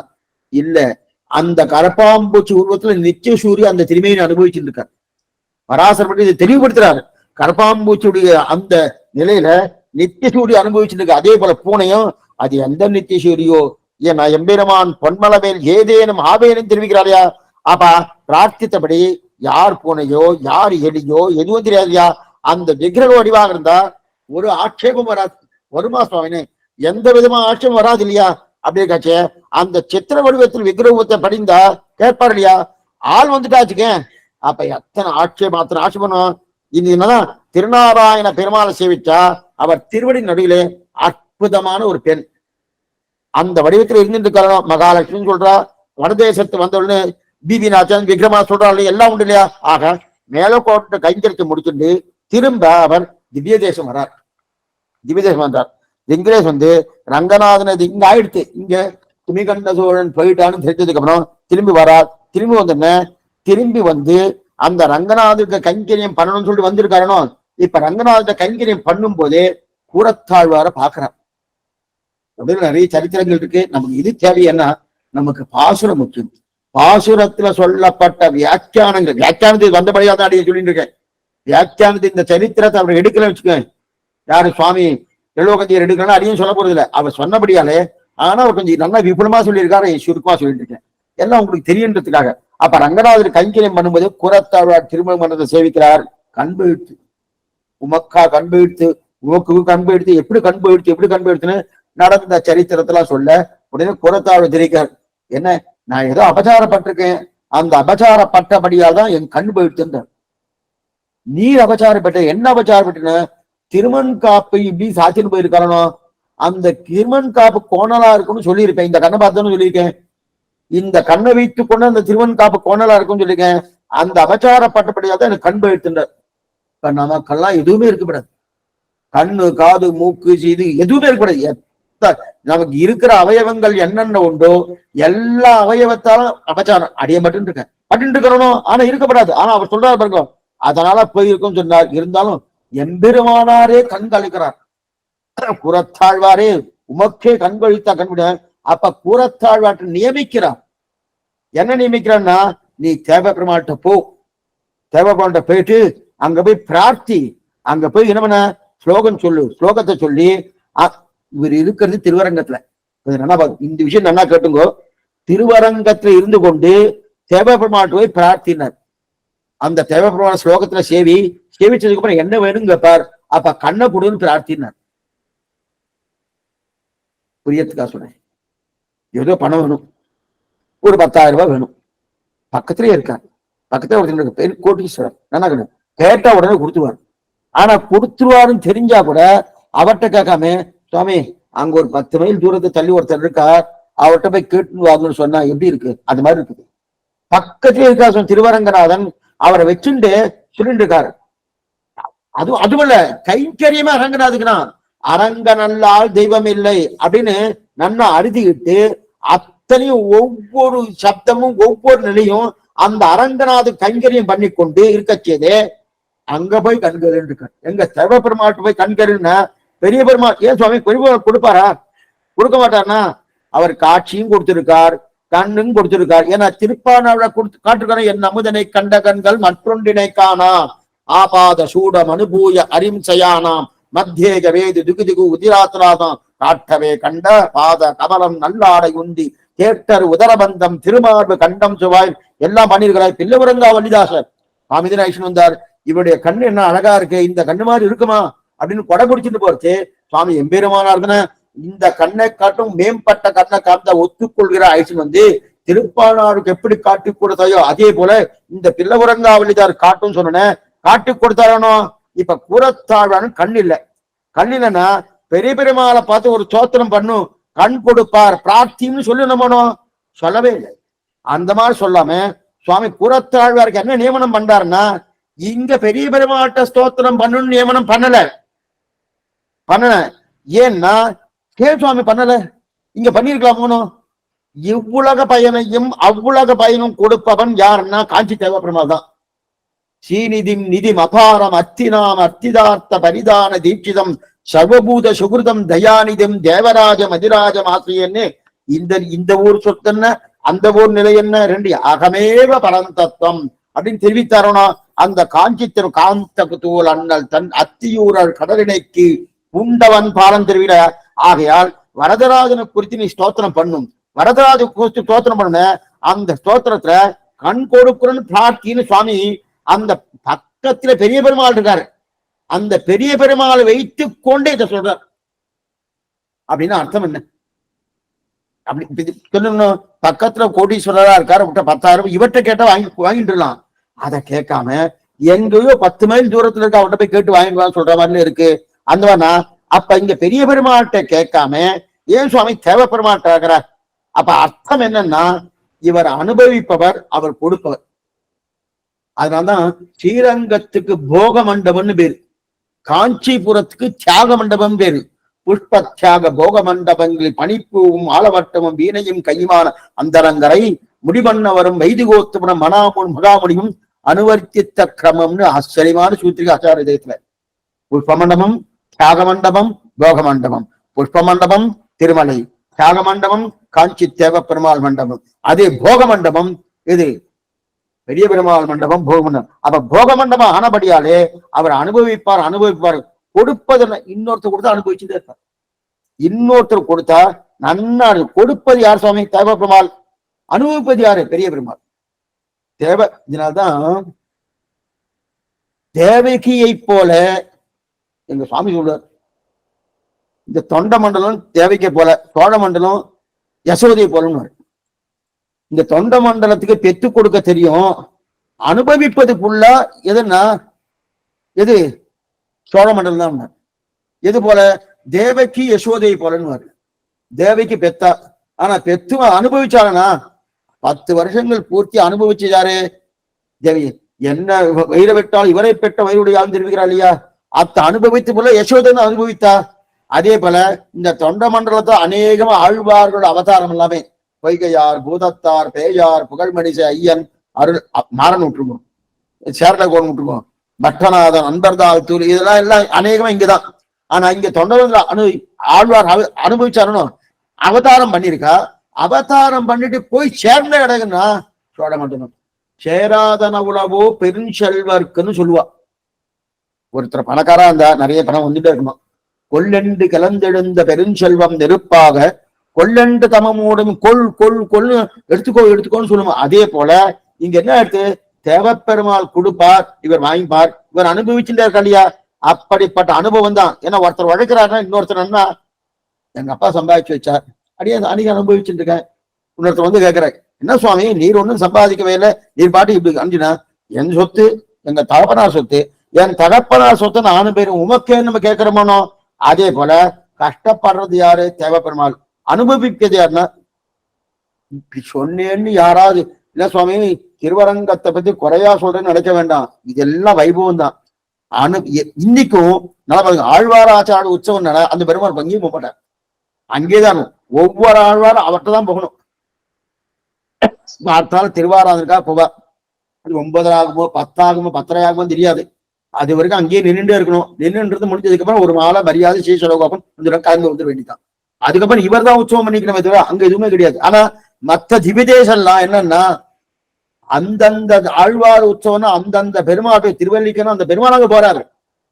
நம்மாட உற்சவம் நம்மாட சன்னதிக்கு இவரே போய் நடத்தி வைக்கிறாருனோ அங்க கிடையாது. எதுக்குன்னா போக மட்டுமே இருக்கு இல்லையா?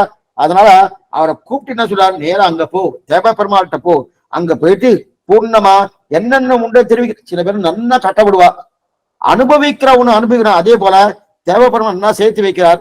அனுபவிப்பதுன்னா யாரு? பெரிய பெருமாள் தானே. ஆக இது கண் விஷயமா ஒரு ஸ்தோத்திரம் பண்ணும் அருளிச்சேரி நியமிக்கிறார். நியமிக்கிறச்ச அப்படியே ஆகட்டும்னு சொல்லி வரதராஜஸ்தவத்தை பாடுறார். இதுல இந்த வரதராஜ அனுகிரகிக்கிறார் இல்லையா, இதுல 2 விதமான கருத்து உண்டு. கொஞ்சம் என்ன புரிஞ்சுக்கோ. இப்ப வரதராஜ் இந்த வார்த்தாலாபம்லாம் நடந்ததுலாம் ஸ்ரீரங்கத்துல திருவரங்கத்துல நடந்தது. அங்கிருந்து கிளம்பி காஞ்சிபுரம் வரணும், காஞ்சிபுரம் வந்து வரதராஜஸ்தவம் சேவிக்கணும், சேவிச்சுட்டு அதுக்கப்புறம் அந்த தேவ பெருமாட்ட கண்ணை பிரார்த்திக்கணும், மேற்கொண்டு ஒரு கண்ணு கொடுக்க போறான்னு இருக்குது. ஆனா இங்க என்ன ஆயிடுச்சுன்னா 2 விதமான கருத்து இங்க இருக்கு. வரதராஜஸ்தவத்தை ஸ்ரீரங்கத்திலே பண்ணிட்டார், அந்த ஸ்தோத்திரம் பூர்த்தியா பண்ணி முடிச்சதுக்கு அப்புறம் அங்கிருந்து எம்பெருமானா நியமிக்கிறார், இந்த ஸ்தோத்திரத்தை மறுபடியும் நீர் போய் அங்க தேவ பெருமாட்ட சேவிச்சு கண்ணை பிரார்த்தியும் சொன்னதாக ஒரு கருத்து உண்டு. இல்ல சுவாமி இங்க வரதராஜஸ்தவத்தை சேவிக்கவே இல்லை, நேர காஞ்சிபுரம் போயிட்டார், அங்க தேவ பெருமான் முன்னாடிதான் சேவித்தார் என்கிற கருத்து உண்டு. எந்த கருத்தும். ஆனா அங்க பஞ்சஸ்தவத்தை ஒரு ஸ்தவம் வரதராஜஸ்தவம் சேவிச்சது ஆச்சரியமா. அப்ப அந்த ஸ்தோத்திரத்தை அங்க சொல்லி தெரிவிக்கிறார் இல்லையா, காஞ்சிக்கு பேர் தெரிவித்தார் இல்லையா. ஆச்சரியமான சேவை இது. ஸ்ரீநிதிம் நிதிம் அபாரம் அர்த்தினாம் அர்த்திதாத்த பரிதான தீஷ்டிதம் சர்வபூத சுகிருதம் தயாநிதிம் தேவராஜ மதிராஜ மாசியே. இது ஆச்சரியமான பிரபந்தம். இந்த பிரபந்தம்னா இது அனைவரும் ஆனா இது சம்ஸ்கிருத பாஷையில இருக்கு, திராவிட பாஷையில, தமிழ் பாஷையில, சம்ஸ்கிருத பாஷையில இருக்கு. பஞ்சஸ்தவத்துல ஒரு ஸ்தவம்னா ஒரு ஸ்தோத்திரம். இதுல எத்தனையோ சம்பிரதாய அர்த்தங்கள். என்னென்ன சாமான்யமா ஸ்தோத்திரங்கள் அப்படின்னா ஆழ்வார்களுடைய பாசுரங்களுக்கு சமமா இருக்குமான்னு அவ்வளவு தூரம் சொல்ல முடியாது. ஸ்தோத்திரங்கள்லாம் எதுவும் இருக்கும், ஆனா அதனுடைய அர்த்தத்தை தெரிவிக்க வந்து அப்படி இருக்குமே தவிர. ஆனா இந்த ஸ்தோத்திரம் இருக்கு, இந்த பஞ்சஸ்தமம் இருக்கு இல்லையா, அதுவும் கூறத்தாழ்வார் பண்ணப்பட்டது. எத்தனையோ அனுபவம். ஆழ்வார்கள் பாசுரங்கள் தமிழ்ல என்ன சொல்லித்தோ கூறத்தாழ்வார் சம்ஸ்கிருதத்துல அதையே தெரிவிக்கிறார். அத்தனை தூரம் அனுபவம் இந்த சம்ஸ்கிருத ஸ்லோகத்துல இருக்கு. அத்தனை அனுபவம். பிரியத்துக்கா ஒரு விஷயம் சொல்றேன். சுவாமி மணவாள மாமுனிகள் உபதேச ரத்தினமால பண்ணார் 73 பாசனங்கள். இந்த உபதேசத்தினால சம்ஸ்கிருதத்துல இருக்கு தெரியுமா உங்களுக்கு? அப்படியா சுவாமி? அதெல்லாம் கேள்விப்பட்டதே இருக்கு. அவருடைய பேரனார் ஜியர் நாயனார்னு பெரியவர், அவருடைய பேரனார் என்ன பண்ணாரு, சம்ஸ்கிருதத்திலே இதை பண்ணியிருக்கார். அப்ப தமிழ்ல என்ன சப்த பாருங்க, என்ன அர்த்தத்தோடு எந்த சப்தத்தை போட்டா என்ன அர்த்தம் கிடைக்கும், அதே போல சம்ஸ்கிருத வல்லுநர் ஜியர் நாயனார் அவருடைய பேர். அந்த ஜியர் நாயனார் என்ன பண்ணார்னா அப்படியே சம்ஸ்கிருதத்தை பண்ணியிருக்கார். அதுல இதுக்கு அது ரெண்டு வைபவம் உண்டு உபதேசம். ஆனா என்ன இருந்தாலும் மணவாள மாமுனி அனுகிரகித்தபடியால உபதேசம் வைபவம் சொல்லுவோம். இதுக்கு சொல்ல வேண்டாம். அதே போல இங்க ஆழ்வார்கள் பாசுரங்கள் ஒரு பக்கம் இருக்கு, அதே போல பஞ்சஸ்தவங்கள் இருக்கு. அந்த பஞ்சஸ்தவங்கள் ஆச்சரியம். ஏன்னா ஸ்லோகம் சம்ஸ்கிருதமா இருந்தாலும் ஆச்சரியமான அர்த்தங்கள். ஏன்னா நமக்கு ஆழ்வார் பாசுரம் தமிழ்ல எப்படி இருக்கு அனுபவித்து இருக்கோமோ அதே போல சம்ஸ்கிருதத்தில் அனுபவிக்கிறார் புறத்தாழ்வார். அதுல ஒரு ஸ்லோகத்தை கேட்கிறார், எனக்கு கண்ணை கொடு, எனக்கு கண்ணை கொடுன்னு கேட்கிறார். ஆனா எப்படி கேட்டாருன்னு தான் ஆச்சரியம். எப்படி கேட்ட, ஏன்னா நம் சம்பிரதாயத்துல பூர்வாச்சாரில் யாருக்குமே ஒரு பிரயோஜனத்தை முன்னிட்டு கொண்டு எத்தையுமே பிரார்த்திக்க மாட்டா பெருமாள்கிட்ட. அனன்ய பிரயோஜன பரர்கள்னு பேரு, கொஞ்சம் நல்லா படிச்சுக்கோ. ஏன்னா கூறத்தாழ்வுல வைபவத்தை சொன்னாதான் இந்த ஸ்லோகத்துக்குண்டான அர்த்தமே நமக்கு நன்னா புரிபடும். யோ நித்திய அச்சுத பதாம்புதே யத்மருக்ம யாமோகத ஸ்தலிதராணி திருநாயமேனி அஸ்மத்குரோ பகவதோஸ்து தெய்வீக சிந்தோகோ ராமானுஜஸ்த கரணோ சரணம் பிரபக்தின்னு திருவிகளே. இவருக்கு கண்ணை கேட்கணும்ன்ற இருக்கு. ஏன்னா கண்ணு எது, சரீரத்தில் இருக்கக்கூடிய ஒரு அவயவம். இதை போய் தேவப்பெருமான்ட்ட கேட்கறதா, ஒண்ணுமே இல்லாத கண்ணவை கேட்கறதா. அதனால இவருக்கு என்னன்னா கேட்க மாட்டேன்னு பிடிவாதம். குரதா இப்படி கேட்க மாட்டேன்னா, ஆனா கேட்க சொன்ன வேண்டிய கேட்டுதான் ஆகணும். ஏன் கேட்டுனா ஆச்சார நியமனம். சுவாமி ராமானுஜர் கேட்க சொல்லிட்டாரு, முதல்ல மாட்டேன்னு சொல்லிட்டார். என்னமா நான் கேட்பேன், கேட்க முடியாது. அது என்னமா சுவாமி கேட்கறது, நீரே தான் சொல்லி கொடுத்தீங்க. பிரயோஜனாந்த பனரா பகவான் எத்தையும் கேட்கக்கூடாது, அவர்கிட்ட கைங்கரியத்தை இது கிடையாது. என்ன கேட்கணும்னா, உன் செம்மா பாதபற்பு தலைசேர் தொல்லை கைமா துன்பம் கடிந்த பிரானே அம்மா அடியேன் வேண்டுவது இதே தனக்கேயாக எனக்கொள்ளு மீதே எனக்கே கண்ணனை யான்கொள் சிறப்பே ஒடிவில் காலமெல்லாம் வடனாய் மண்ணி வடிவிலா அடிமை செய்ய வேண்டும். நாம் செழுகுலால் அறிவித்துவேங்கிறது இதுதான் பிரார்த்திக்கிறவே தவிர மற்ற இதையும் பிரார்த்திக்கப்படாது. ஒண்ணுமில்லாத கண்ணை கேட்டா நான் நம்ம வீடு வாட்டல் சொத்து சுகம் கேட்கிறோமானோ அந்த மாதிரி இது. இவருக்கு கேட்கறது இஷ்டமே இல்லை. இருந்தாலும் ஆச்சாரிய வார்த்தையை உல்லங்கனம் பண்ணப்படாது. உள்ளனா அதை மதிக்கணும், கேட்கணும். எப்படி கேட்டாரு ரொம்ப ஆசை, ரொம்ப சாமர்த்தியமா கேட்டிருக்காரு. அதாவது இந்த ஸ்லோகத்தை ரொம்ப நன்னா கேட்டிருக்காரு.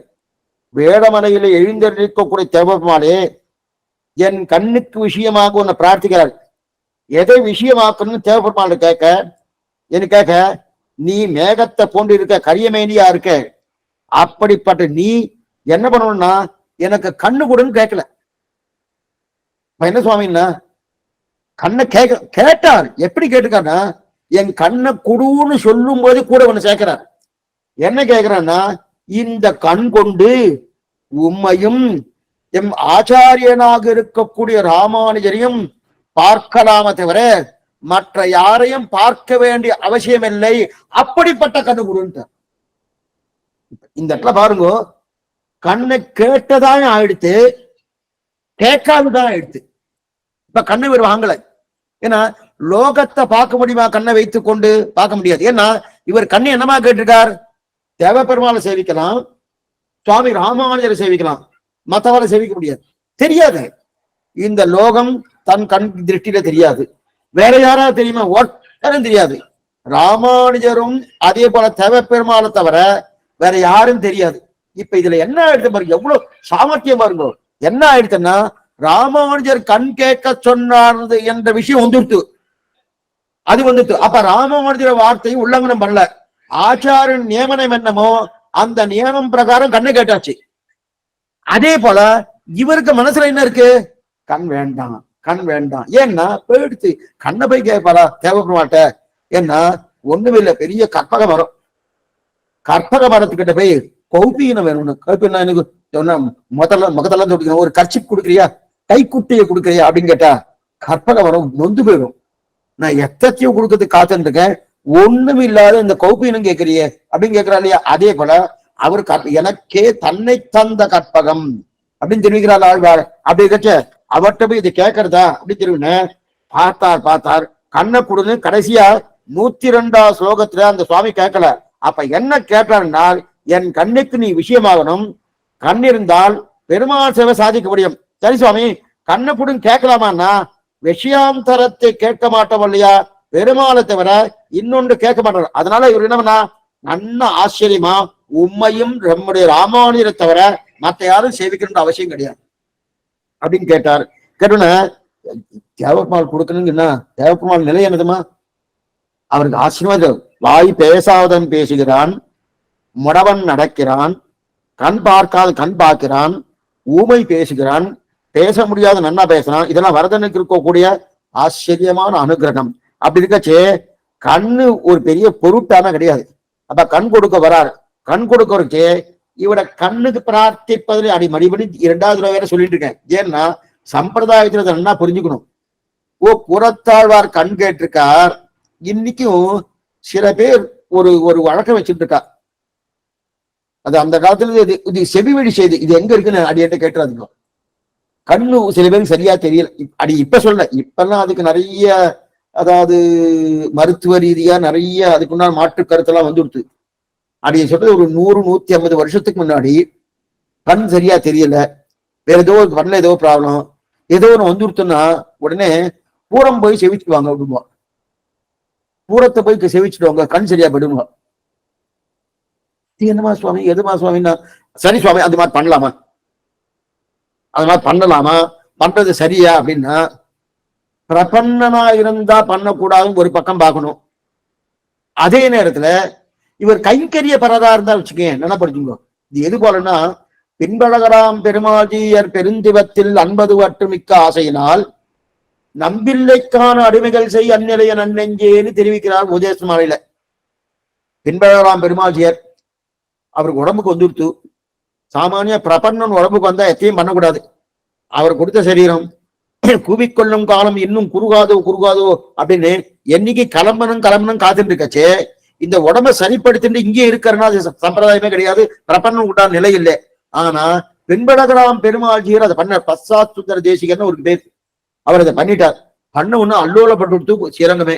இவர் என்னென்ன தன்னை ரட்சிச்சுட்டு இருக்காரு, தன்னை உடம்ப சரிப்படுத்திட்டாரு, என்ன இவரு பின்பழகராம் பெருமாள்ஜியர் நம்பியல்லியோட சிஷ்யராவே இருக்காருன்னு அவர் என்ன சொல்லிட்டாரு, ஒண்ணுமில்ல சுவாமி, எனக்கு இங்க இருக்கணுன்ற ஆசைலாம் கிடையாது.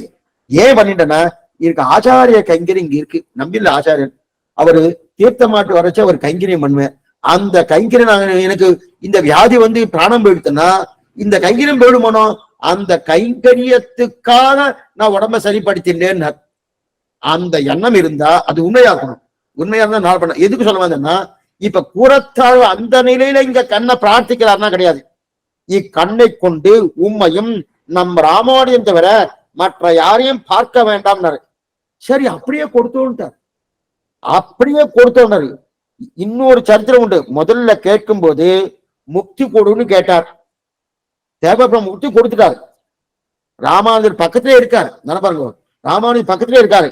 யாரோ ஒருத்தர் அந்த சுவாமியை வந்து இது தண்டம் சுவாமி இருக்க அவரோட நின்று பேசிட்டு இருக்கச்சே, அப்ப பார்த்து இந்த ஸ்லோகத்தை முடிச்சு உடனே கேட்டுட்டார். இதெல்லாம் ராமானுஜர் இருக்கும்போது நடந்துட்டு இருக்கு. முக்தி கொடுங்கிறாரு, சடக்குன்னு பெருமாள் முக்தி கொடுத்துட்டாரு.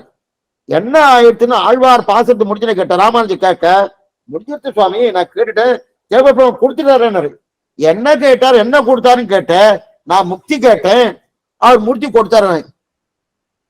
இதே நீ அவர்கிட்ட கேட்டேன்னா, ஆமா எம்பெருமானுடைய பெருமையை பார்த்தா அடிய எளிமையை பார்க்கட்டு, அதை தவிர கேட்பதற்கு ஒண்ணுமே இல்லையே, என்ன கேட்கறது அப்படின்னு சொல்லிட்டு நம்முடைய வார்த்தையை உள்ளங்கன பண்ணிடனா, இல்ல என்னுடைய வார்த்தை மீறினா மறுபடியும் ஸ்லோகம் பாடுனாரு.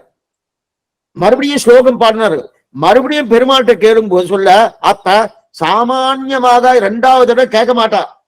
ஆனா ஓர் சாமானியம் என்ன பண்ணுவா, சொன்ன அதெல்லாம் கிடையாது சுவாமி, ஒரு இடத்துல முடியாது, இன்னும் பண்ண முடியாது அப்படின்னு சொல்லுவா.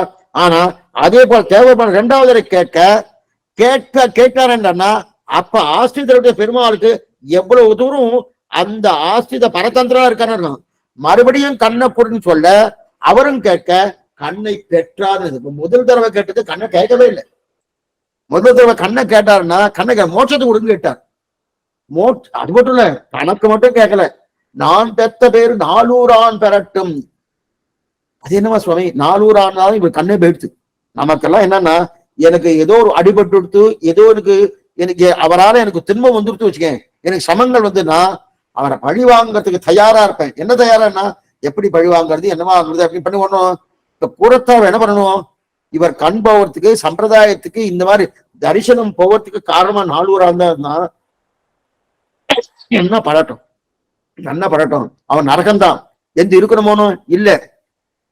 மற்றவெல்லாம் விட்டுட்டாரு, 400 நிச்சயமா நரக்கம்தான் உண்டு, தேவப்பிரமாணம் அவனை சமிக்க போறது இல்லை. ஏன்னா பாகவத பிரச்சாரம் பட்டிருக்கானோ, அதெல்லாம் என்ன பண்ணார், நான் பெற்ற பேரு 400 பெறட்டும் பிரார்த்திக்கிறாரியா. அப்ப முதல்ல முக்தியை கேட்டார். முக்தியை கேட்டு முடிச்ச உடனே ஓ இந்த மாதிரி பண்ணிட்டியே மறுபடியும் பிரார்த்தின்றாரு. ஆச்சாரின் வார்த்தை. எம்பெருமானார் சரியான அரசியல்வாதி. எங்கெங்க என்ன மாதிரி அவருடைய சரித்திரத்தை எடுத்து பார்த்தா சிலதெல்லாம் பார்த்த இந்த மாதிரியும் சுவாமி இருப்பாரா நமக்கே தோணும். ஒவ்வொரு ராமானுஜத்துக்கு நிறைய வரப்போறது. அதனாலதான் எல்லாத்தையும் அப்படிதான் சொல்லிட்டு இருக்கேன், மிஸ் பண்ணாதீங்க மிஸ் பண்ணாதீங்க மிஸ் பண்ணினா நம்ம சம்பிரதாயத்தை எந்த கிரந்தம் எடுத்திருந்தாலும் முக்கியம். ஏன்னா எல்லாம் பகவத் விஷயமா இருக்கிறபடியால அத்தனைக்கு பிராதானியம் கொடுக்குறேன். எதுக்கு சொல்ல அங்கேயும் இதை மாதிரி வரப்போறது. எங்க அப்போது ஒரு சிந்த செய்து அந்த சப்தத்துல இதெல்லாம் வரப்போகுது. இதுக்கு சொல்ல வந்தேன்னா அவ கேட்டு பெற்றுண்டாரோ இது கூறத்தாழ பண்ணுது. மேற்கொண்டு ஆச்சரியமான அதுக்கு மேல என்னென்ன இருக்கு ஏது எது இருக்குன்னு கேட்க வராரு. ஊனக்கண் என்ன ஞானக்கண் என்ன இதோட விஷயம் என்னன்னு தெரிவிக்கிறார். என்னன்றது நாளை தினம் சாயங்காலம் பார்ப்போம். நாளை கார்த்தால அதே ஆரப்பொழில் தென்குருகை பிரான் அமுத திருவா ஈரத்தவடி இசை நொந்தோர்கட்கு இனியவர்தம் சீரை பயின்றுயும் சீனங்கள் நாதமுனியை நெஞ்சால் வாரி பெறும் சரித்திர பாகம் பார்த்துட்டு இருக்கோம். ஆச்சரியமான சரித்திர பாகம்.